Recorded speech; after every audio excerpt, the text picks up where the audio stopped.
This hour is brought to you by Sweetland Waste and Removal Service, a homegrown company serving southern Indiana since 1995.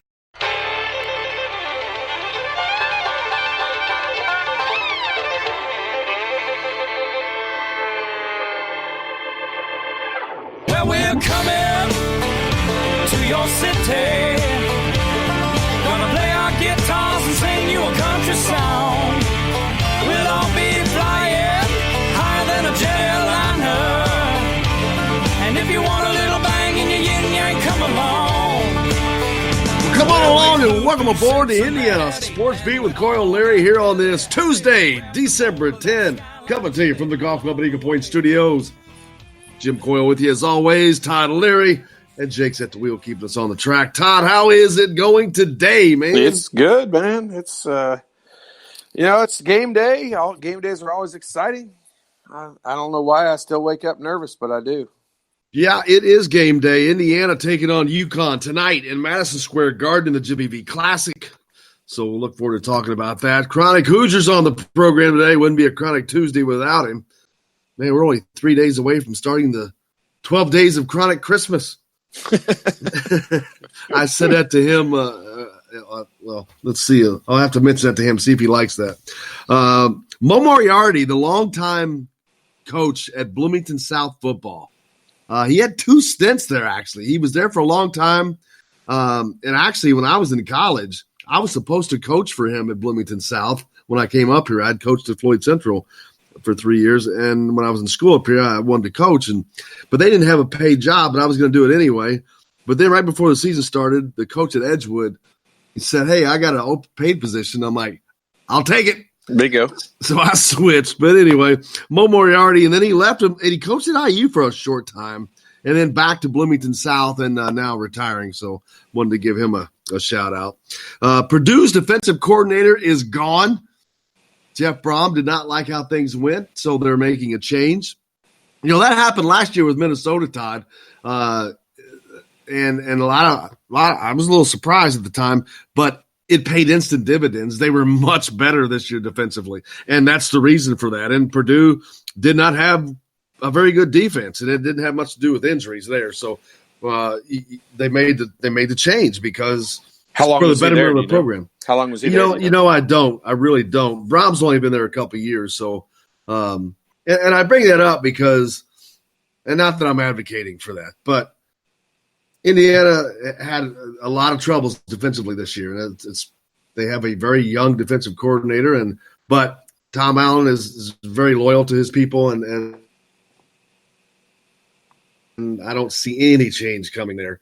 He is trying to groom him into being a DC at this level. But, I think that's just always something to consider. If you're trying to be the best, I think you should try to put the best people in every position. But things work out differently. And there's other things that go on behind the scenes that you don't know about, why things may be better the way they are. So just wanted to mention that. Just throw a little, stir it a little bit. Got to stir the soup a little bit. Yeah. I mean, you know what it's like this time of year, especially in the college football world. I mean, there'll be guys leaving and going all over the place. And Indiana, that's one of the places I do probably think that they're probably looking at the most and looking to improve the most. I'm not necessarily saying they're looking to change coaches, but they're definitely going to be looking to improve the most on the defensive side of the ball. Well, yeah, there's no doubt, because that was the difference between this team being 10-2 and not. I'll be quite honest with you. This team could have easily been 10-2, but defensively they could not stop Michigan State when they needed to, and they didn't. Almost cost them the Purdue game too. Absolutely, and you're talking that's a 4-7 team or 4-8, whatever they ended up. And I know it's a rival game, but oh well. Just thought I'd throw it out there. Hey, here's a great stat for you. Ohio State. They're number 3. That if you look at the AP top 25 right now, Todd, the Big Ten has 3 in the top 5. Maryland, Ohio State, Michigan, 3, 4, and 5. But Ohio State has a very unique stat. They now are one of only 4 teams in NCAA history to beat 2 top 10 teams by 25 points in a season. In a whole season, and they've already done it already? Already. The other 3 all won national championships. Well, let's hope they're the first team to break that trend. Well, I'd rather it happen in the Big Ten if nothing else. But do you remember how most Indiana fans feel about Kentucky? That's how I feel about Ohio State. How did that form? Is that from your playing days? Have you ever met their fans? Have you ever met their fans? Well, dude, their football fans are the worst. Absolutely. Well, they don't have any basketball fans. Everybody they have is just a football fan that just happens to show up for basketball games. Football carryover. It is football carryover, no doubt. But that's I say that tongue in cheek with complete and utter respect for Chris Holtmann. Like I liked him at Butler. I think that he is one of the super rising.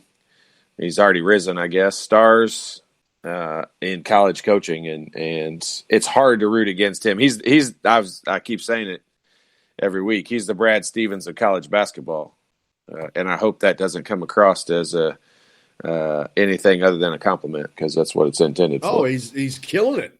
Yeah, he's done a great job, but so did every other coach that came from Butler. If you go back and look, you mean they came from under Brad Stevens? Well, Thad Matta started the deal. He was before Brad Stevens. Yeah, you're talking about a different level, though. I mean, Thad Matta was very successful at Ohio State. The point that I'm making is a school like Butler had a series of good hires at that position. And Xavier did the same thing. That started with Pete Gillen, and they hired all those guys in a row that all had success up through Chris Mack. It's just a string of just putting the right guy in the right place. And, man, did they ever. But they have sure been a breeding ground for good coaches there. No doubt about that. Yeah, they are. They started something a while back. And what's the AD there's name? He was a coach. Yeah, he was at Ohio State. Licklider? No. Doggone it. Yeah, I know. I can't think of it either. You know it, Jake?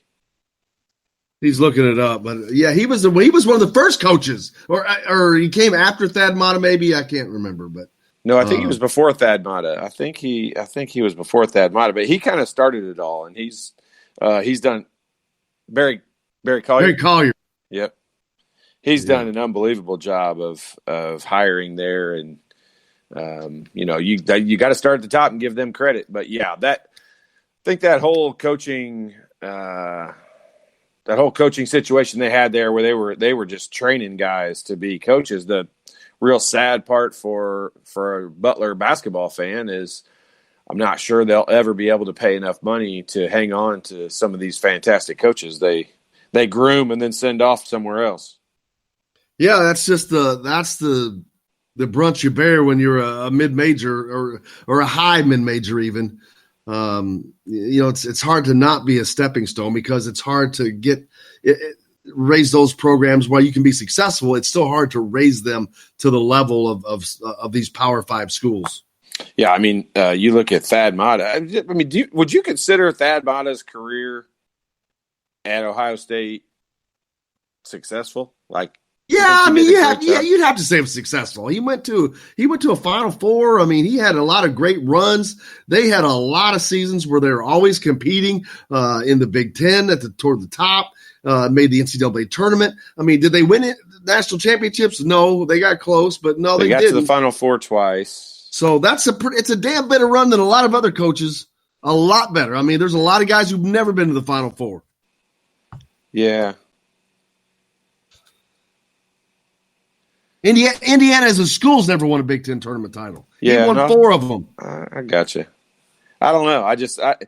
I wouldn't put him in the category with a Brad Stevens or even no Chris Holtmann. I just don't think that he's. I don't think that his style of play. I think he's a better recruiter. I think he got some good guys to come there and play. His system. It's very hard for me. It's almost like the Jim Boeheim thing for me, in that. This is terrible to say because he's a Hall of Famer, and Thad Matta may be a Hall of Famer someday also, or may already be. But, those guys who teach a zone defense for some reason, I'm just such a purist that I can't give them that much credit as a basketball coach. Jim Boeheim. Yeah, what did I call him? No, I'm asking. I'm just saying Jim Boeheim and Thad Matta. Those two guys, to me, those guys are. I mean, I know Boeheim's a Hall of Famer and been there forever, and he's won a million games and a fantastic person. Thad Matta, one of the nicest guys you would ever meet. I mean, just a fantastic person. But it's hard for me to say they're a great basketball coach when their main defense is a zone defense. It's just I don't know. That's me being super picky about stupid things like that, but just coming from the Bob Knight school, it's very difficult for me to give those guys that much credit. Small schools and cowards, so Jim should love it. Oh man, that's funny. That is funny. That's a good one, Jake. There's a breaking news text into the show from Tim. Todd's wrong. That's not breaking news. That's our new daily text that we get. Hey, here, listen. All right, listen to this. This is that's not. So wait a minute. Was Thad Matta at Xavier? Yeah. Okay. Yeah. So listen to this run at Xavier: Skip Prosser, Pete Gillen, Sean Miller, Thad Matta, Chris Mack, all at Xavier. That's a pretty damn good lineup of coaches, and that's a pretty damn good succession of hires. It's a darn average above average one. Oh, come on! That it's a great one for that school. Hold on, name the people that you just named. I didn't hear all the people that you named. Did you Skip name Prosser? Did you name one national championship in any of that? No. That doesn't mean it wasn't good hires. They were good hires. My point is they put good coaches in the place there, but they left and all went on to bigger, better schools. But when they went on to the other schools, did they win national championships anywhere? So I don't know that. No, but winning a national championship. So mad at me. Why are you? I'm not. I'm just saying no. Did we start dating all of a sudden and I didn't know it? Oh my God! We're just getting mad at each other for no reason. Where's the mute? No, but winning a national championship does not make that hire at Xavier good or not. There's no way I don't think anybody can say that is not a tremendous succession of hires. They were all successful. What's the Butler? Jake, what's the Butler succession of coaches all the way back to Barry Collier? He's got to look that up. Yeah. You sprung that on. But I mean, I'll bet it'd be better than the one you just named at Xavier. Are there national championships? Are there national championships in any of those coaches? Because Brad Stevens didn't win one. I don't know. I don't know what the list is, to be honest with you. So Thad Matta was at Xavier and Butler. He was at Butler for 1 year, I think, and then he was an assistant for a few years. Then he was at Butler, I think, for 1 year. Then he was at Xavier for like 3 years, and then he was at Ohio State for. Gosh, he was only at Ohio State for 13 years. I would have told you 20.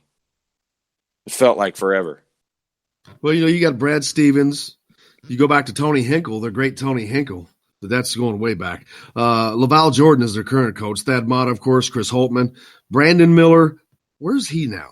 Oh, he had some personal issue. That was a tough situation too, because I think he would have been a really good coach as well. Barry Collier. Is that the only reason? Isn't that the only reason Chris Holtman got the job? Probably. Who came in after him?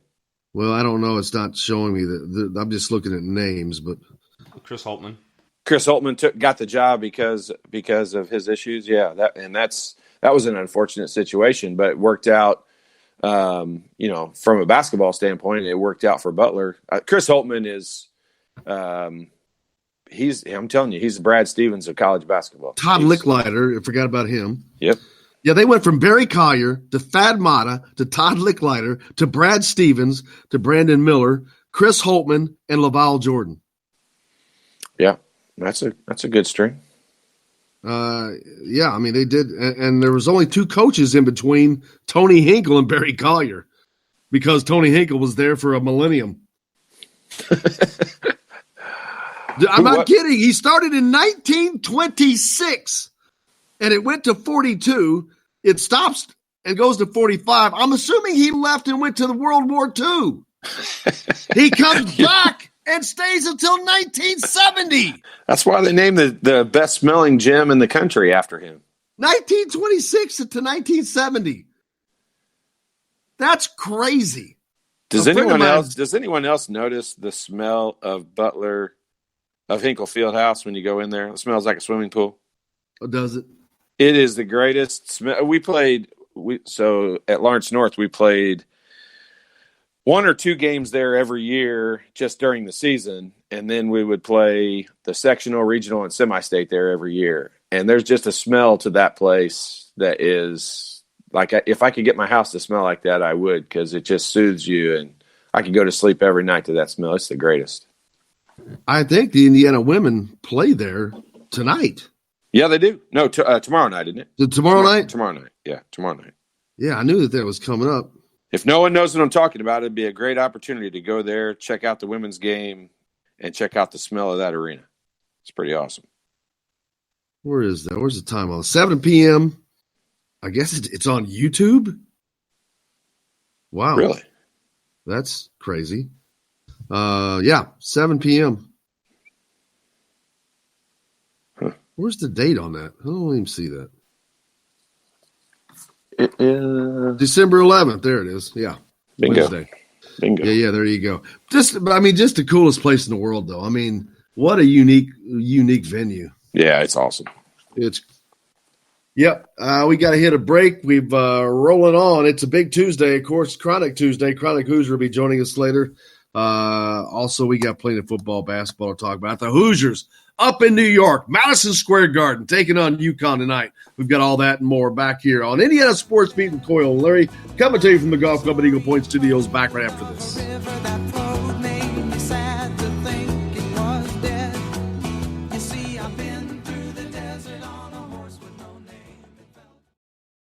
Hello, everybody. Jim Coyle from Indiana Sports Beat. When I'm not covering the Hoosiers, you can find me at Bubba's 33 in Clarksville, located on the northeast corner of I-65 at Veterans Parkway. Bubba's 33 has hand-tossed pizzas, bold burgers, and ice-cold beer from a select list of local craft brewers.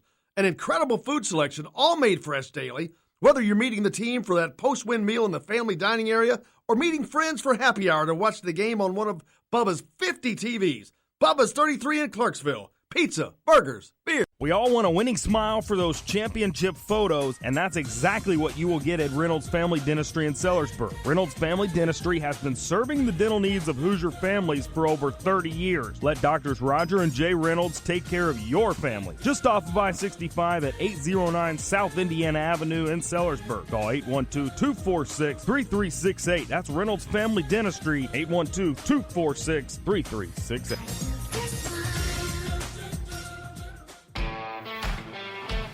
Now that warm weather has arrived, it's time to hit the links, and there's no better place than the Golf Club at Eagle Point in Bloomington. Voted best golf course by the readers of the Bloomington Herald-Times, the Golf Club at Eagle Point is under new ownership, has new fairways and bunkers, and it's open to the public. When the round's over, there's cold beer and a full menu at the Eagle Point Pub and Bistro. Call 812-824-1100 to make a tee time. That's 812-824-1100. The Golf Club at Eagle Point in Bloomington. This is A.J. Moye. This is Dan Dockett. Hey, this is Michael Lewis, former Indiana basketball player. This is Indiana football coach Tom Allen. This is Jim Coyle with the Indiana Sports Beat. You can always like and follow us on Facebook. Always follow the show rebroadcast on iTunes, Google Play, iHeartRadio, Spotify. TheDailyHoosier.com is a great place to sign up for each and every day. Or, of course, on 97.7 The Ref in Evansville. For the best recycling and waste removal service, turn to the area's leader, Sweetland Waste Removal and Recycling, a homegrown company serving southern Indiana since 1995. Sweetland Waste Removal and Recycling serves Floyd, Clark, Harrison, and Washington counties. For excellent service and peace of mind, call Sweetland Waste Removal and Recycling today at 812-944-5642. That's 812-944-5642. Keep life sweet with Sweetland Waste Removal and Recycling. I'm Rain Shaddy, and I'm a Hoosier. As a toddler, you could always find me running around in a cream and crimson onesie and a red IU hat reminiscent of those worn during the world-famous William Tell timeout, shouting, "Go Hoosiers!" Like many other alum, I chose to make Bloomington my home. As a civic and alumni leader, I have become very knowledgeable about our community and would love to share my insights with you as your realtor. Find me on Facebook or call or text me, Ryan Shaddy, with FC Tucker Bloomington Realtors at 765-623-9093. This is former IU basketball player Derek Elson. Follow the Hoosiers on Indiana Sports Beat Radio.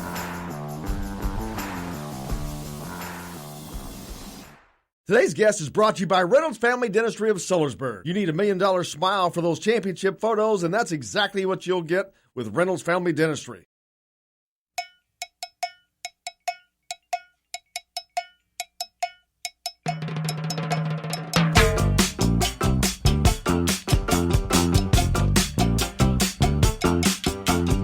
All my friends know the low rider. Welcome back to Indiana Sports Beat with Coyle Leary coming to you today from the Golf Club at Eagle Point Studios as always. And it's Tuesday, and it would not be a Chronic Tuesday without Chronic Hoosier, and he's with us now. How are you doing, my friend? I am doing outstanding, sir. Thank you very much. It's dead week in Bloomington all of a sudden. The week before finals start here. It's amazing just how quickly we've got to this point in the year. Basketball in full swing, obviously. Football's wrapped up the regular season, but for the bowl. We're about ready to get into the heart of winter right now. So it's crazy that it's here, but probably cannot remember the last time Indiana felt so good on par across the board as where they do right now with the Hoosiers. Sitting on 8 wins, a Gator Bowl berth, chance to win the most games, tie for the most games in program history. Pretty amazing time here in Bloomington, man. Yeah, and you got IU women's basketball ranked 12th, their highest ranking ever. So things are flying high for them. Absolutely looking, and hopefully they can keep that going. I would imagine so. I mean, that has been probably one of the bigger surprises this year. You knew that they were going to be good, but when the schedule was first released and you saw that stretch they had down in Florida there that they just wrapped up, you're maybe hoping for 1, possibly 2 wins at best. I don't think you ever would have thought that Indiana was going to be upsetting the number 5 team in the country, given the number 2 team all they could handle and then some, and really haven't missed a beat since. Coach Morin's got those ladies absolutely locked in right now, playing tremendous team defense. I don't think they get enough credit for just how good that defense is, and just any given night, one of those girls is going off for close to 20 points. There's just a ton of weapons on the floor. But she's got them, she's kind of set the model for how you need to do it here at Indiana. Got some great talent, but more than anything, she's got some great teammates on that floor. They absolutely play for each other, play great team defense. It's one of those squads where you get the sense it doesn't matter who gets credit so long as they all get to share in the W, and that's really what matters. Yeah, and the one thing that you can guarantee you will never see a lack of effort from that team. I mean, they play hard, game in and game out. No, absolutely. And, we've seen it a couple times this year as well. There's going to be nights when the shots don't fall, but when the defense is as consistent and as solid as it is, it's going to carry them through some of those droughts. And they've absolutely relied on that and been able to get out of those slumps pretty darn quickly. But, that win against the 21st ranked Miami, just last week, that was probably the superlative example of just that.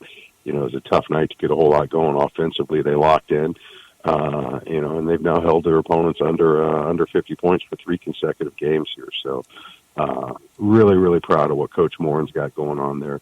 I've said it 100 times. I'll keep saying it. She's building a monster. If folks haven't had a chance to go check them out yet, absolutely do so. It's an affordable ticket. Seats are great, and it's some tremendous basketball. Yeah, and you talk about the defense. They've been doing all that without their best defensive player in Bindu Yaney. Yeah, and she kind of teased something when she got back from when they got back from Florida that she's got some news coming. So we'll see just how quickly she returns to form here and can start contributing. I don't know exactly how Coach Morin's going to work that out with just the abundance of talent she's got, but I'm sure she's going to find some minutes for old Benny. Absolutely. On the other side, the men, they're up in New York for a date with UConn tonight, Madison Square Garden. Absolutely the greatest venue in all of sports. If you haven't been there, folks, you owe yourself the treat. It's It's just one of those places when you walk in, it's just like they put a coat around you of history. It's just a great place to be, but a great place to play basketball. And Indiana gets the opportunity to do that tonight against a very, very good UConn team, Chronic.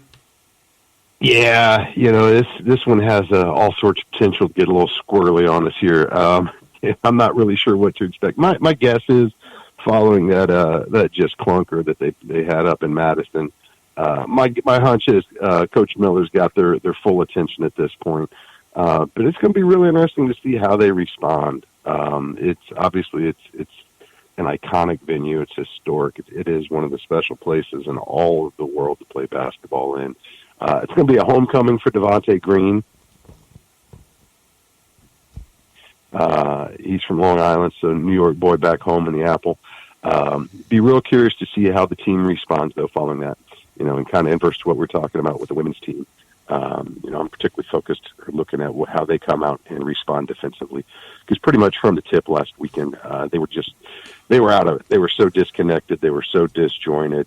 It looked like five guys running around out there at any given time doing their own thing. And that absolutely cannot happen on any given night, especially when you go on the road for the first time, especially when you're playing in a place like Madison, especially against an opponent like Wisconsin. So it'll be a big test for this young team. I say young, and I got a lot of grief for that this weekend. I tweeted something out. I think people forget, not only are you starting two freshmen right now, but you've also got a third player in Joey Brunk, who's all of these experiences are first for him as far as first Big Ten road game. This is his first year with the program, so a lot of this is unfamiliar to him as well. You can add in Race Thompson, who barely got any minutes last season, as well as Jerome Hunter. So you got a lot of rotation guys who are in very new experiences for him. And that can be a blessing and a curse. If Archie's lucky, these guys are going to have short memory. They're going to be able to shake off, at least the bad of what happened up in Wisconsin. And, remember just how important it is to give effort on every single play, on how important it is to stay connected, to communicate offensively and defensively, because the defensive woes last weekend very quickly spilled over onto the offensive end of the floor. It was one of the more disjointed efforts we've seen offensively from this Indiana team in some time as well. So, there's an opportunity tonight, though, to put all that behind them and maybe give people a better sense of who they are. Because right now, I'm not exactly sure we know. We saw something similar last year where they came out. You look at the Marquette game, and I see that kind of analogous to what we saw against Florida State, where, big opponent thus far in the season comes into the hall, and the boys fire on all cylinders for virtually 40 minutes on both ends of the floor, and it turns out to be a masterpiece. The key is, though, is not to let that be the high point of the season. It's got to be a building point from them. They've got to be able to take those lessons and translate them into the next challenge. And UConn certainly going to pose some challenges for them. There's no doubt about it, but I think as we're going to see often throughout the season this year, and none of it's going to be possible unless these guys lock in and play some defense. The three-point percentages they allowed last game, just shooting percentages in general, they allowed Wisconsin to get 40% from deep, 53 and some change from the floor. That can't happen. These guys have got to find a way to lock in.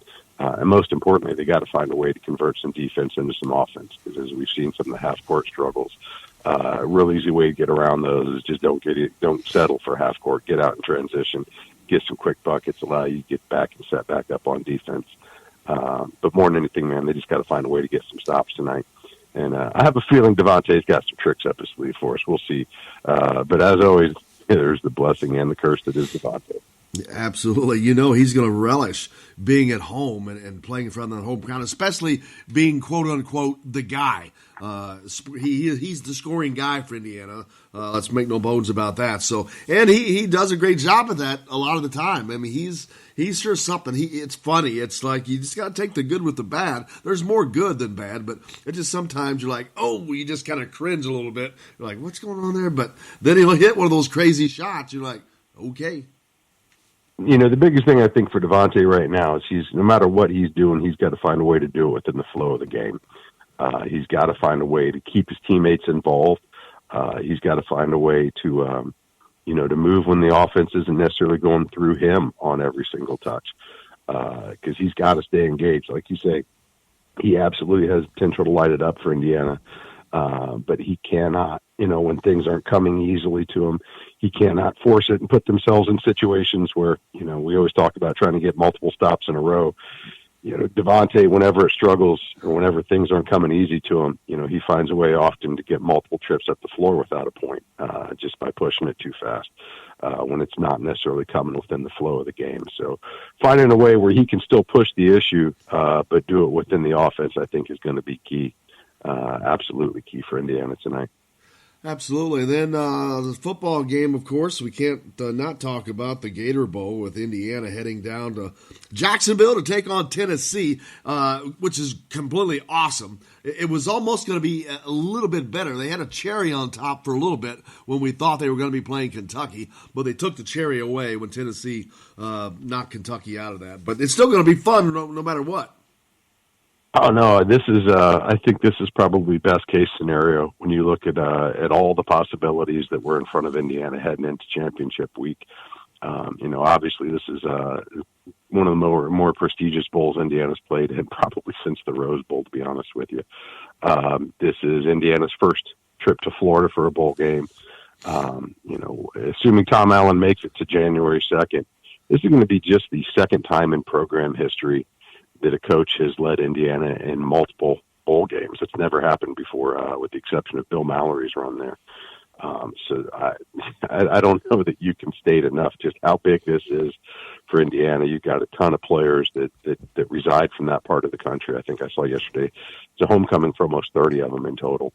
It's obviously a very fertile recruiting ground.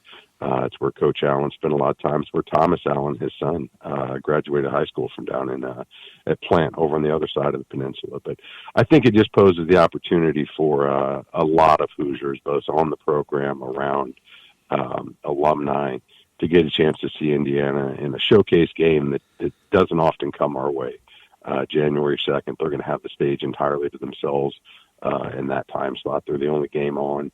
There's going to be a lot of eyeballs. It's just a tremendous opportunity, not just to play in a bowl, get a chance to beat one of the traditional powerhouses. Obviously, Tennessee's been down here as of late, but I absolutely relish the opportunity to face up against the Volunteers. And, not only get a chance at Indiana's ninth win, take down an SEC team. And I do like to remind all my friends who have been jawing at me, an SEC team who is better than Kentucky this year. So as much as it would have been fun to play UK and Florida, I'll absolutely take a better SEC opponent any day, just for that additional clout bump here at the end of it. But, more than anything, too, it gives Indiana about another week greater than what I'd anticipated for them to get healthy. And at this point, I think that could be imperative to maximize their chances for success. Yeah, and it's a shot at redemption for Indiana of sorts. Nah, just kidding. They played Tennessee 32 years ago in the Peach Bowl. I was down there. Peach Bowl, I was there, baby. I was there as well, man. I was there for that game as well. Too. I think 27-23, something. Close game. Now, I think Indiana was leading. I'm trying to remember. I think Tennessee took the lead late. But, man, it was a good game, but hopefully Indiana can come out on top this time. The Volunteers finished the season with 5 wins, although those wins were not over a very great competition. But when you win, winning is winning. And so they're on a 5-game winning streak right now. So they got things going at the end of the season, which is when you want to peak. No, absolutely. And, I think that, like we said last week, I think that was one of the biggest takeaways from the bucket win, was regaining some of that momentum that they had been able to carry throughout the heart of the season this year. Obviously a tough loss against Penn State, a really, really tough loss against Michigan. But to be able to regain that, and especially after building up a big lead and then letting Purdue sneak back in it, I think it was absolutely critical for Indiana to find a way to pull that one out and get the win back in their sails as they point towards the bowl direction here. And this has the potential in a year where, I was going back and a friend of mine had marked my words from the beginning of the season where he had called me out. I'd said initially that this was not a contract year for Tom Allen, but it was going to be the year that set the table. I will eat my crow there here. As luck had it, it did turn out to be a contract year for Tom Allen. He was able to parlay this into the biggest contract Indiana's ever paid a football coach by quite some margin. And it's everything is downhill for Indiana right now. Obviously, the program still has a long way to go as far as achieving all the goals that they would like. But, the biggest goal they had in front of them this year, short of winning the conference, is winning their bowl game. And that's in front of them in one of the most prestigious bowls they've had a chance to play in a long time. So, they continue to be riding with house money right now.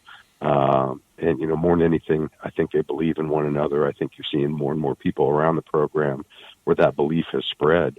And just absolutely excited for the possibility to see what they can turn this into, both in the bowl game as well as in the coming recruiting season, and then in the years to come. Because as we mentioned, this is built to last for a little while. They got some talent on this team, and they're going to be returning a whole lot of it back. So tremendous experience for these guys to get a bowl under their belt, to see what that feels like, and hopefully to see what it feels like to lift that trophy at the end. And by the way, too, it's a pretty dope trophy. Oh, yeah? It kind of looks like the NFL trophy, like the Lombardi, to be honest with you. Oh, wow. Very cool. Very cool. Well, what's new with Chronic? Anything going on with you?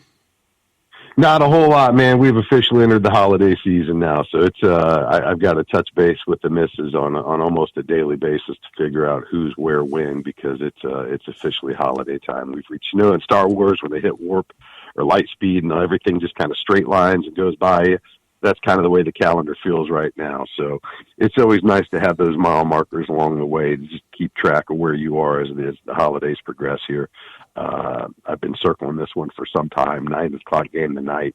It's going to be a rough morning tomorrow for sure, but hopefully we'll wake up with a smile on our face.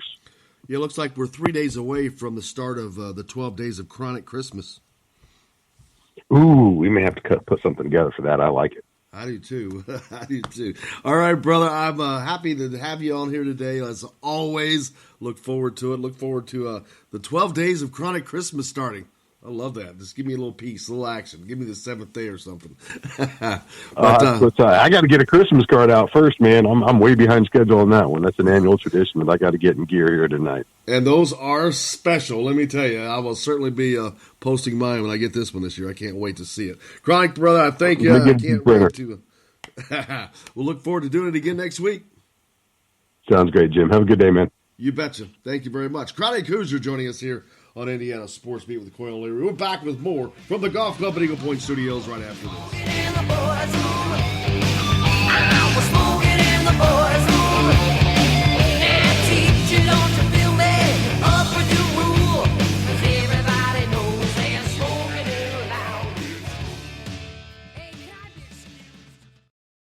Hello, everybody. Jim Coyle from Indiana Sports Beat. When I'm not covering the Hoosiers, you can find me at Bubba's 33 in Clarksville, located on the northeast corner of I-65 at Veterans Parkway. Bubba's 33 has hand-tossed pizzas, bold burgers, and ice-cold beer from a select list of local craft brewers. An incredible food selection, all made fresh daily. Whether you're meeting the team for that post-win meal in the family dining area or meeting friends for happy hour to watch the game on one of Bubba's 50 TVs. Bubba's 33 in Clarksville. Pizza, burgers, beer. We all want a winning smile for those championship photos, and that's exactly what you will get at Reynolds Family Dentistry in Sellersburg. Reynolds Family Dentistry has been serving the dental needs of Hoosier families for over 30 years. Let Doctors Roger and Jay Reynolds take care of your family. Just off of I-65 at 809 South Indiana Avenue in Sellersburg. Call 812-246-3368. That's Reynolds Family Dentistry, 812-246-3368.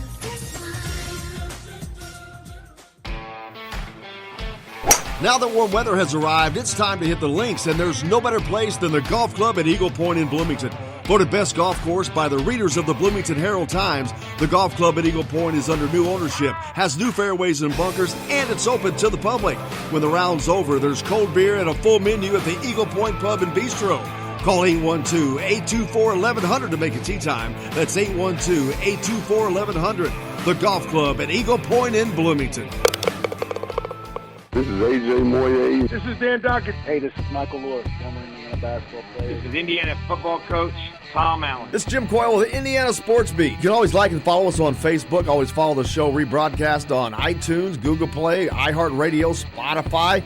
TheDailyHoosier.com is a great place to sign up for each and every day, or, of course, on 97.7 The Ref in Evansville. For the best recycling and waste removal service, turn to the area's leader, Sweetland Waste Removal and Recycling, a homegrown company serving southern Indiana since 1995. Sweetland Waste Removal and Recycling serves Floyd, Clark, Harrison, and Washington counties. For excellent service and peace of mind, call Sweetland Waste Removal and Recycling today at 812-944-5642. That's 812-944-5642. Keep life sweet with Sweetland Waste Removal and Recycling. I'm Rain Shaddy, and I'm a Hoosier. As a toddler, you could always find me running around in a cream and crimson onesie and a red IU hat reminiscent of those worn during the world-famous William Tell timeout, shouting, "Go Hoosiers!" Like many other alum, I chose to make Bloomington my home. As a civic and alumni leader, I have become very knowledgeable about our community and would love to share my insights with you as your realtor.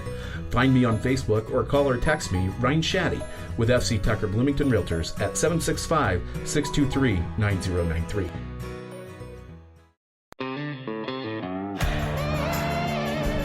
Hi, this is AJ Moyer, and you're listening to Indiana Sports Beat with Jim Coyle.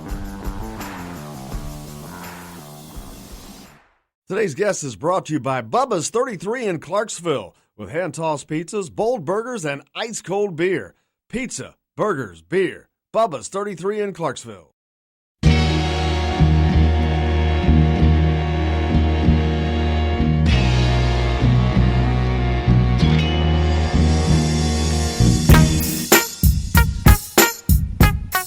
Welcome back to Indiana Sports Beat with Coyle Leary. Coming to you from the Golf Club at Eagle Point Studios here on this Tuesday, December 10, man.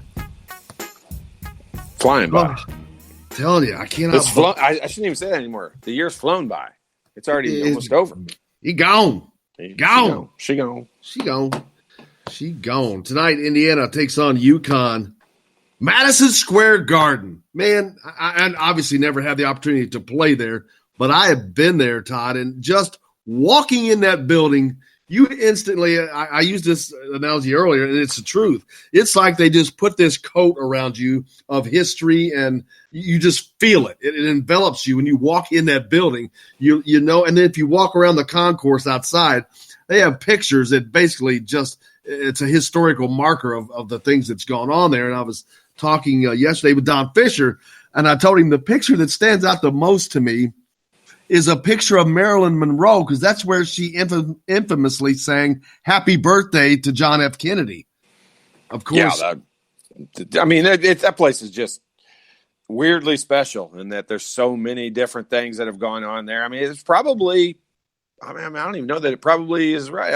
It is the most recognizable name arena in the world, I would say. Wouldn't you think so? Greatest venue. Funny Absolutely. part is if you've never been there and you don't know what you're looking for, if you go there, you can drive right by it and not even realize it's an arena. To me, it's probably the second most famous venue of all time, behind the Coliseum. Yeah, I don't know. I think if you asked people, dude, the Coliseum is where the Olympics started. Come on now. I understand, but if you asked people. I mean, you look at things, what's gone on there, I guess more recently in our lifetimes. Well, yeah. The Madison Square Garden has been much more. Kind of being a little facetious there, but the Coliseum is the Coliseum. But yeah, it's as far as sports go, it's the Mecca. It is without doubt the Mecca. I mean, most recognizable place for sure. As a kid, you hear it, Madison Square Garden. Right. That name just resonated. I think of Muhammad Ali and Joe Frazier and so many things. The Beatles, it's the Knicks back in the day when they were good. It just there's so much. Reggie Miller, the run he had there. Spike Lee, all Elvis Presley. I mean, come on, dude! Don't put Spike Lee in the great history of Madison Square Garden. No, Reggie Miller is sticking it to Spike Lee. Yeah. That's just don't include Spike Lee. All those great Elvis Presley, all those great things. It's nuts. It's crazy.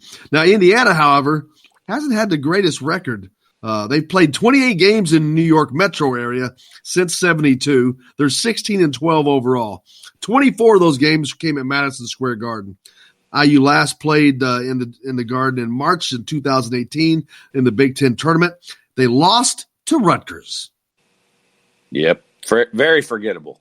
Very, very forgettable experience. Now that whole Big Ten tournament's forgettable. Why that thing was in Madison Square Garden, dude? It was attended very well. It was very popular with the people who went. I promise you. I was there. It was fun. It was a great environment. I wish they could do it. The problem was they had to move it up a week. That was the issue. That isn't the issue. That is one of the issues. There's numerous issues. What was the issue with it? Because the stadium was filled. Have you ever gone? The stadium being filled isn't the end goal of all of that situation. It's the ability for your fans and fan base and everybody to go there and enjoy it. It's March is just a special. If you're a basketball fan, now some people could care less. Some people are just baseball fans. They could care less about it. But if you're a true basketball fan, having that thing in an environment in March in Indianapolis, Chicago is fine. Chicago works out just fine. But nothing is better than Indianapolis, where everybody can walk to it. And you ask, I don't care who you are, you ask anybody what the best overall experience is with that, and they will all tell you. And I'm not just talking IU. I'm definitely not talking IU fans. I'm talking Big Ten fans in general will all tell you Indianapolis is the best place to host that. Mm-hmm. Disagree. Oh, well. The series against UConn, Indiana also 1, 2, 3, 4, 5, 6. They're 3-6 against UConn. They won the first game ever, but of course that was in 1938. The teams didn't play again until 1995. They lost that game. That was up in Anchorage at one of the basketball tournaments. They beat them in Indianapolis. But they played them one time in New York previously, and that was in 2013.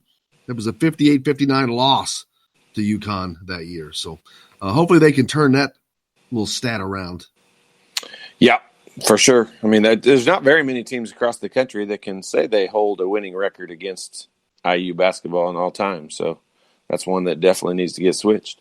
You broke this team down. This is a good team, man. Yeah, they are. You know, they're you're right. They're a good team. They're not a great team. You know, they really tried to pound them. If you look at size-wise, you look at them, you know, they appear to be a fairly big team, but they're really not from the standpoint of, you know, the guys who have the ball in their hands and the real important players. They've got a 6'9" guy, Tyler Polley, that is just a spot-up, standstill shooter. You know, I mean, he's 6'9", so it looks like they're a big team, and he starts for them, but he doesn't play inside at all. He never has his back to the basket.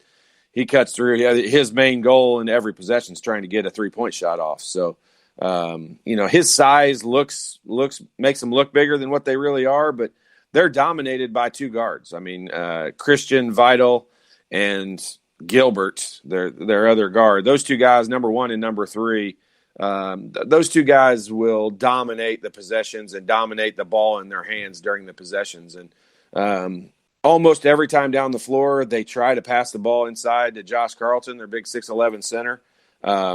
He's a decent guy. He's a decent big guy. He's okay. If you try to steal the ball and he gets an angle, he's going to score on you. But if you make him shoot it up over the top of you, he's not that good of a player, not that good of a scorer on the inside. Now he's 6'11". He's pretty big. He's not real quick on his feet. So, you know, I don't think Indiana's got to worry about that side of it. But they're really dominated by two players. Gilbert and Vital are their two players that they'll have the ball in their hands the most. They'll shoot the most three-pointers. Those two and Tyler Polley are really the only guys who shoot three-pointers to any extent. I mean, there's a couple of other guys that, you know, that'll put it up if they're open, but their main goal is not to score points. I mean, Aycock is a 6'9" freshman, real skinny kid. He's decent. I mean, he's not bad. He's long and athletic, so he'll block some shots. He easily leads them in blocks, but you know, he's okay as well. I mean, he's not a bad player. He'll be a good player as a junior and senior. He's okay as a freshman, super skinny. But James Bouknight, the guy that Indiana also recruited and ended up choosing UConn, He's a 6'4" freshman. He's probably their most talented player on their team. And he goes kind of in spurts as to how much he plays. I think they have some trouble with him defensively. So there's some games he doesn't play very much, but he's coming off of, I think, his biggest scoring game of the year. He scored 15 in their last ball game against Iona, and he is, he's a very talented player. I think he has some situations where he doesn't play that hard, and I think defensively he gets lost a lot. So it'll depend on how much he gets to play in the game, but the guy only averages about 19 minutes a game, and he's scoring almost 12 points a game. They don't really have an outstanding superstar that averages a ton of points. They got 5 guys that average double figures. The guy that comes in off the bench that average double figures. So, they're kind of spread out in who picks up the scoring for them on given nights, which I've told you all along is, those are some of the toughest teams to defend. These are the really tough part of defending them is their 2 guards, Vital and Gilbert. Those guys have the ball in their hands and they're creators, and they're a lot like Devontae, not as good as shooters, but with the ball they're a lot like Devontae, and they're able to get into the lane. And if Indiana lets them handle the ball and penetrate and get into the lane, they're going to have a lot of open looks, and that'll make them difficult to defend. And in Indiana, if you could point to a problem where they've really struggled a little bit defensively, has been on good guards on the opposing teams. Yeah. And that's something that they're going to have to get in check tonight in a hurry. Yeah, and that exposes one of the biggest issues of Finney not having been available, for the last several ball games. And, Indiana touts him as their best on-ball defender. And whether he is best or not, he's really good at it. And so not having him is obviously a blow to them defensively, but they've got to figure out a way to keep the ball out of the lane. I don't think anyone on this team can really get hot enough to shoot you out of the game and beat you by just going totally crazy unless you give them wide open looks. And really the only way that happens is if Indiana gets beat off the dribble and has to help a ton. The only guy that can really not help off of is that Tyler Polley, 6'9", number 12 for them. You can't help off of him. He'll knock down the shot. From anywhere, and he'll shoot with. It doesn't matter what's on the shot clock. He's got a green light. So they just got to keep him out of the lane. You're absolutely right. These teams with good guards scare me, and that Wisconsin game is difficult because they didn't have great guards, and they still were able to penetrate and get wide open looks. So that's obviously an area of concern. And you mentioned not having Rob Finney. Not just does that hurt offensively, but defensively because he does a good job holding his opponents down. Yeah, I mean the Indiana coaching staff has talked about him being their best on-ball defender, and obviously when you've got guards that control the time of possession for the other team and have it in their hands, and they're just looking there to create. You're going to see UConn runs a big weave. They'll run a weave over and over again, and they really just do that until you miss a switch or do something or they get the matchup they want, and then the guards try to penetrate and kick it out. And they have a real simple offense. Tim text in just a perfect timing. Does Archie start Devontae Green tonight? I think so. I'd be surprised if he doesn't. If he doesn't start him, I bet he comes in before the first TV timeout. Last time they waited till after 5 minutes was gone in the game, and Indiana was already down by 11.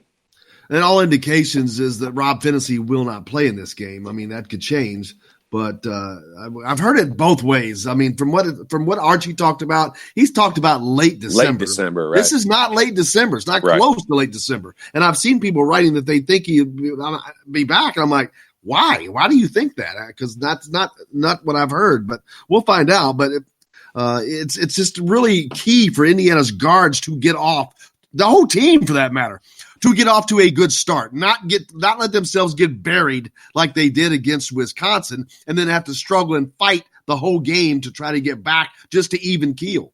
Yeah, here's one of the real positives is UConn has gotten off to really, really bad starts in several of their basketball games. That's going to mean then.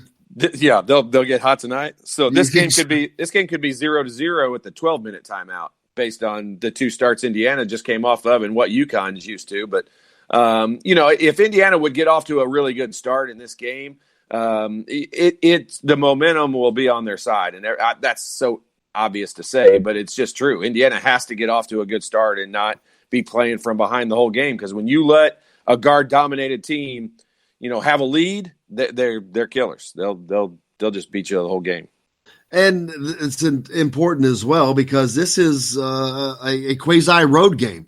Basically, it's in New York, Madison Square Garden, but Connecticut, 2.5 hours away, campuses. So it's definitely something they're going to have to toughen up and get used to because my God, we'll talk about the Big Ten later on, but get used to it because there are no easy nights anymore. Yep. Nope. They played all the easy ones early in December or early in January or November. So all the games from here on, we'll be able to talk about. They've got formidable opponents on the other side. From an inside standpoint, Trace Jackson Davis, of course, and Justin Smith. What are they looking at going against UConn? Trace Jackson Davis will be the best player on the floor. Big guy wise, there is no question. He's the most talented and skilled player on the floor. Josh Carlton, their 6'11" guy for UConn. He's just big and he's kind of physical and he's not real good offensively. He's okay if you give him a lane to the basket, but if you just play solid and play behind him, offensively he's not going to kill you. Although you will see UConn try to throw the ball inside a lot. Josh Carlton turns the ball over a lot on double teams, so I'm not sure if Indiana will go double team him or not. He's not good enough offensively to really go double team. I don't think you have to do that in order to stop him, but he's very prone to turning the ball over. He has tons of turnovers out of double teams. So, that's it. There is no doubt Trace Jackson Davis is the most talented big guy on the floor for them. And they really don't have the guys they bring in off the bench. They got a 6'8" guy, Isaiah Whaley. He's okay. There's just without question, Trace Jackson Davis will be the most talented big guy on the floor tonight and probably the most talented player on the floor, period. Yeah, I heard Robbie Hummel talking last night while he was doing the Iowa-Minnesota game. The bigs this year in the Big Ten, man, there are many of them, but Trace Jackson Davis, one of those. And he can certainly this could be not that he needs a breakout night because he's already had 4 double-doubles, so he's pretty much establishing himself. But this is on a national stage, on a national TV at 9:30, Madison Square Garden. This if you want to truly break out, this is the place and the time to do it. Yeah, it is. I mean, this is when you make a real name for yourself. And we are Indiana people. We all know a lot about Trace Jackson Davis, but this is a good opportunity for the country to learn a little bit more about how good he really is. And they've heard a lot of announcers talk about him, but this is a great opportunity for him to show them how good he really is. We got a lot more coming up here on Indiana Sports Beat. We got a lot more to talk about involving IU and UConn. If you're listening on radio, of course, you can follow us on indianasportsbeat.com for the remainder of that. But we'll be back with all that and more. You're listening to Indiana Sports Beat with Coyle and Leary, coming to you from the Golf Club Eagle Point Studios. We're back after this.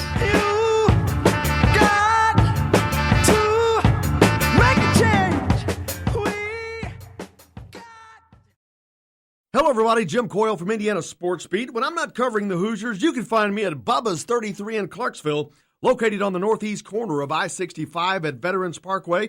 Bubba's 33 has hand-tossed pizzas, bold burgers, and ice-cold beer from a select list of local craft brewers.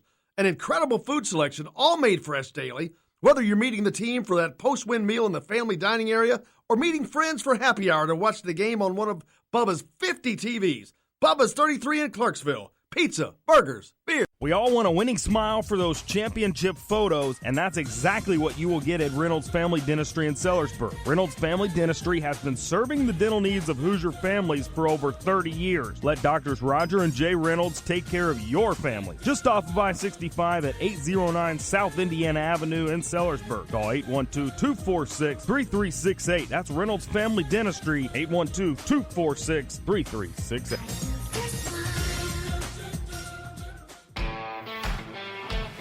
Now that warm weather has arrived, it's time to hit the links, and there's no better place than the golf club at Eagle Point in Bloomington. Voted best golf course by the readers of the Bloomington Herald-Times, the golf club at Eagle Point is under new ownership, has new fairways and bunkers, and it's open to the public. When the round's over, there's cold beer and a full menu at the Eagle Point Pub and Bistro. Call 812-824-1100 to make a tee time. That's 812-824-1100. The golf club at Eagle Point in Bloomington. This is AJ Moye. This is Dan Dockett. Hey, this is Michael Lord, former Indiana basketball player. This is Indiana football coach Tom Allen. This is Jim Coyle with the Indiana Sports Beat. You can always like and follow us on Facebook. Always follow the show rebroadcast on iTunes, Google Play, iHeartRadio, Spotify.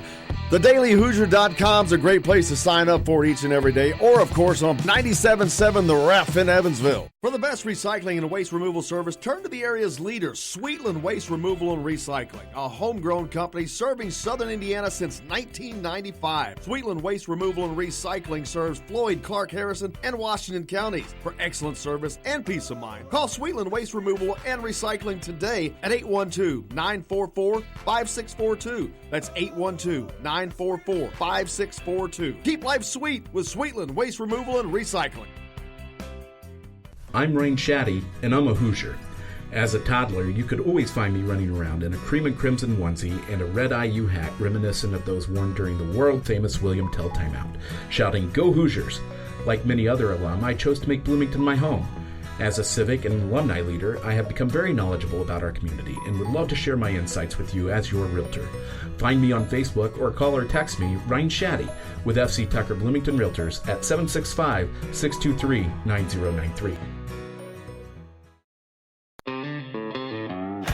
This is James Blackman Jr., former Indiana Hoosier. Make sure you're keeping up with the Hoosiers on Indiana Sports Beat.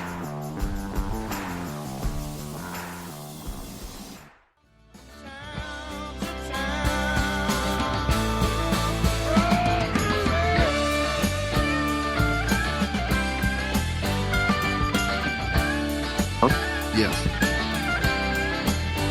Welcome back to Indiana Sports Beat. Coyle and Leary with you here on this Tuesday, December 10th. Thanks a lot for joining us. Jake's keeping us on the track. Chronic Hoosier, he was on earlier. If you missed him, you can go back and listen to that. We're talking Indiana UConn as the Hoosiers are in New York to play in Madison Square Garden tonight against UConn. The Jimmy V Classic going on. Before Indiana, we haven't talked about this, Todd. We'll get back to Indiana and UConn, but Texas Tech Louisville. That should be it should be a good game. I haven't seen Texas Tech this year. I don't know what they have back off of that Final Four team, but I know how good they looked last year, how disciplined they played. And it's if they're similar to that, that'll be a great test for Louisville. Yeah, it will. I'm the same, except for, they've lost 3 games already. Actually, they've lost 3 games in a row, and they got beat by an Iowa team that is kind of up and down. I mean, it's hard to tell what Iowa is. Some games they score 100 points and look amazing, and some games they struggle. So I mean, Texas Tech they're going to be decent. They're going to be a good team. I don't know if they're anywhere near the ability to compete with Louisville right now. I mean, Louisville is playing really, really well. And, the main thing as an Indiana fan, you're going to hope is that game doesn't go into overtime, because we're already staring at a 9:30 start, and you get that game to go to overtime in the Jimmy V. And I'm not, the Jimmy V is something that's awesome. It's an honor to play in that thing. Super excited they invited Indiana to come and play in it. And I remember watching that Jimmy V speech live years ago, and I still get chills every time they play it. And they'll play it in between the games tonight, so I don't want them to rush that. So let's just get that Louisville victory over as quick as possible. My favorite part of that speech is it's like an Oscar speech, and the guy's trying to tell him to wrap up. Yeah. Oh my God! I got tumors all over my body, and this guy's telling me 30 seconds. Oh, the Jews on this guy. Yeah. Oh, it was great. I mean, he was just a character, man. He was. Been fun. That's a dude that would have been fun to play for. Can you imagine? No. I mean, when they won that national championship, how he was running around on the floor like a kid, just looking for somebody to hug. It's like, somebody please hug me. He didn't know what to do. He was like crazy. That was awesome. Awesome time. But, hopefully both games are good tonight. Indiana taking on UConn, a team that Indiana is going to have to come with an effort, first of all. It doesn't matter. We can sit there and break it down all we want, but if they don't have the effort, it's not going to matter. I mean, they have to come and again, we talked about playing these 9:30 games. You're traveling. You're in a strange place. You're sleeping in a strange bed. You got a whole day you got to kill with crap. And then you got to play a basketball game at 9:30 at night. Yeah, I mean, the whole day, the hard part, as I say this all the time, is the hard part of these is the day itself. I mean, once 9 o'clock gets there, once you get to the gym and you start getting dressed, you're fine. Like, everything's fine at that point. But I'm telling you, it's a long day, and it's a long, they're up already, probably haven't eaten breakfast, and they're on their way over to Madison Square Garden, and they'll shoot around for an hour. And then they'll come back and watch some film and eat some lunch, probably around 12:30 or 1 o'clock. And then they'll take a nap for, 2 or 3 hours and then have pregame meal probably around 5:30 or so. And then watch film again and do all that again and then get ready to head to the stadium. And so it's a long day. I know it sounds like I'm complaining and making excuses when you say that stuff. Every team has to deal with the same thing. But overall, I mean, these games are just they're difficult and grueling because of what time you start. I mean, it's a big difference in a 9 p.m. game. How would you like to be doing a post-game show after that game?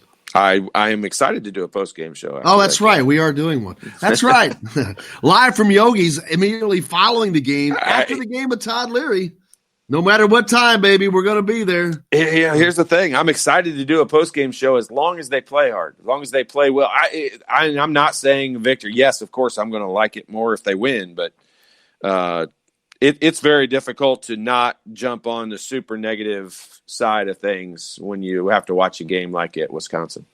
And, I talked a little bit about this yesterday. That's the one thing that I'm not trying to be negative, but I'm not going to not ask the question. Under Archie Miller, we have seen this numerous times where I don't remember this in the past, where teams just flat out don't give the effort. And I've seen this 3 years now, patches, not every game, but there have been patches for 3 consecutive years where we've seen this, and I don't get that.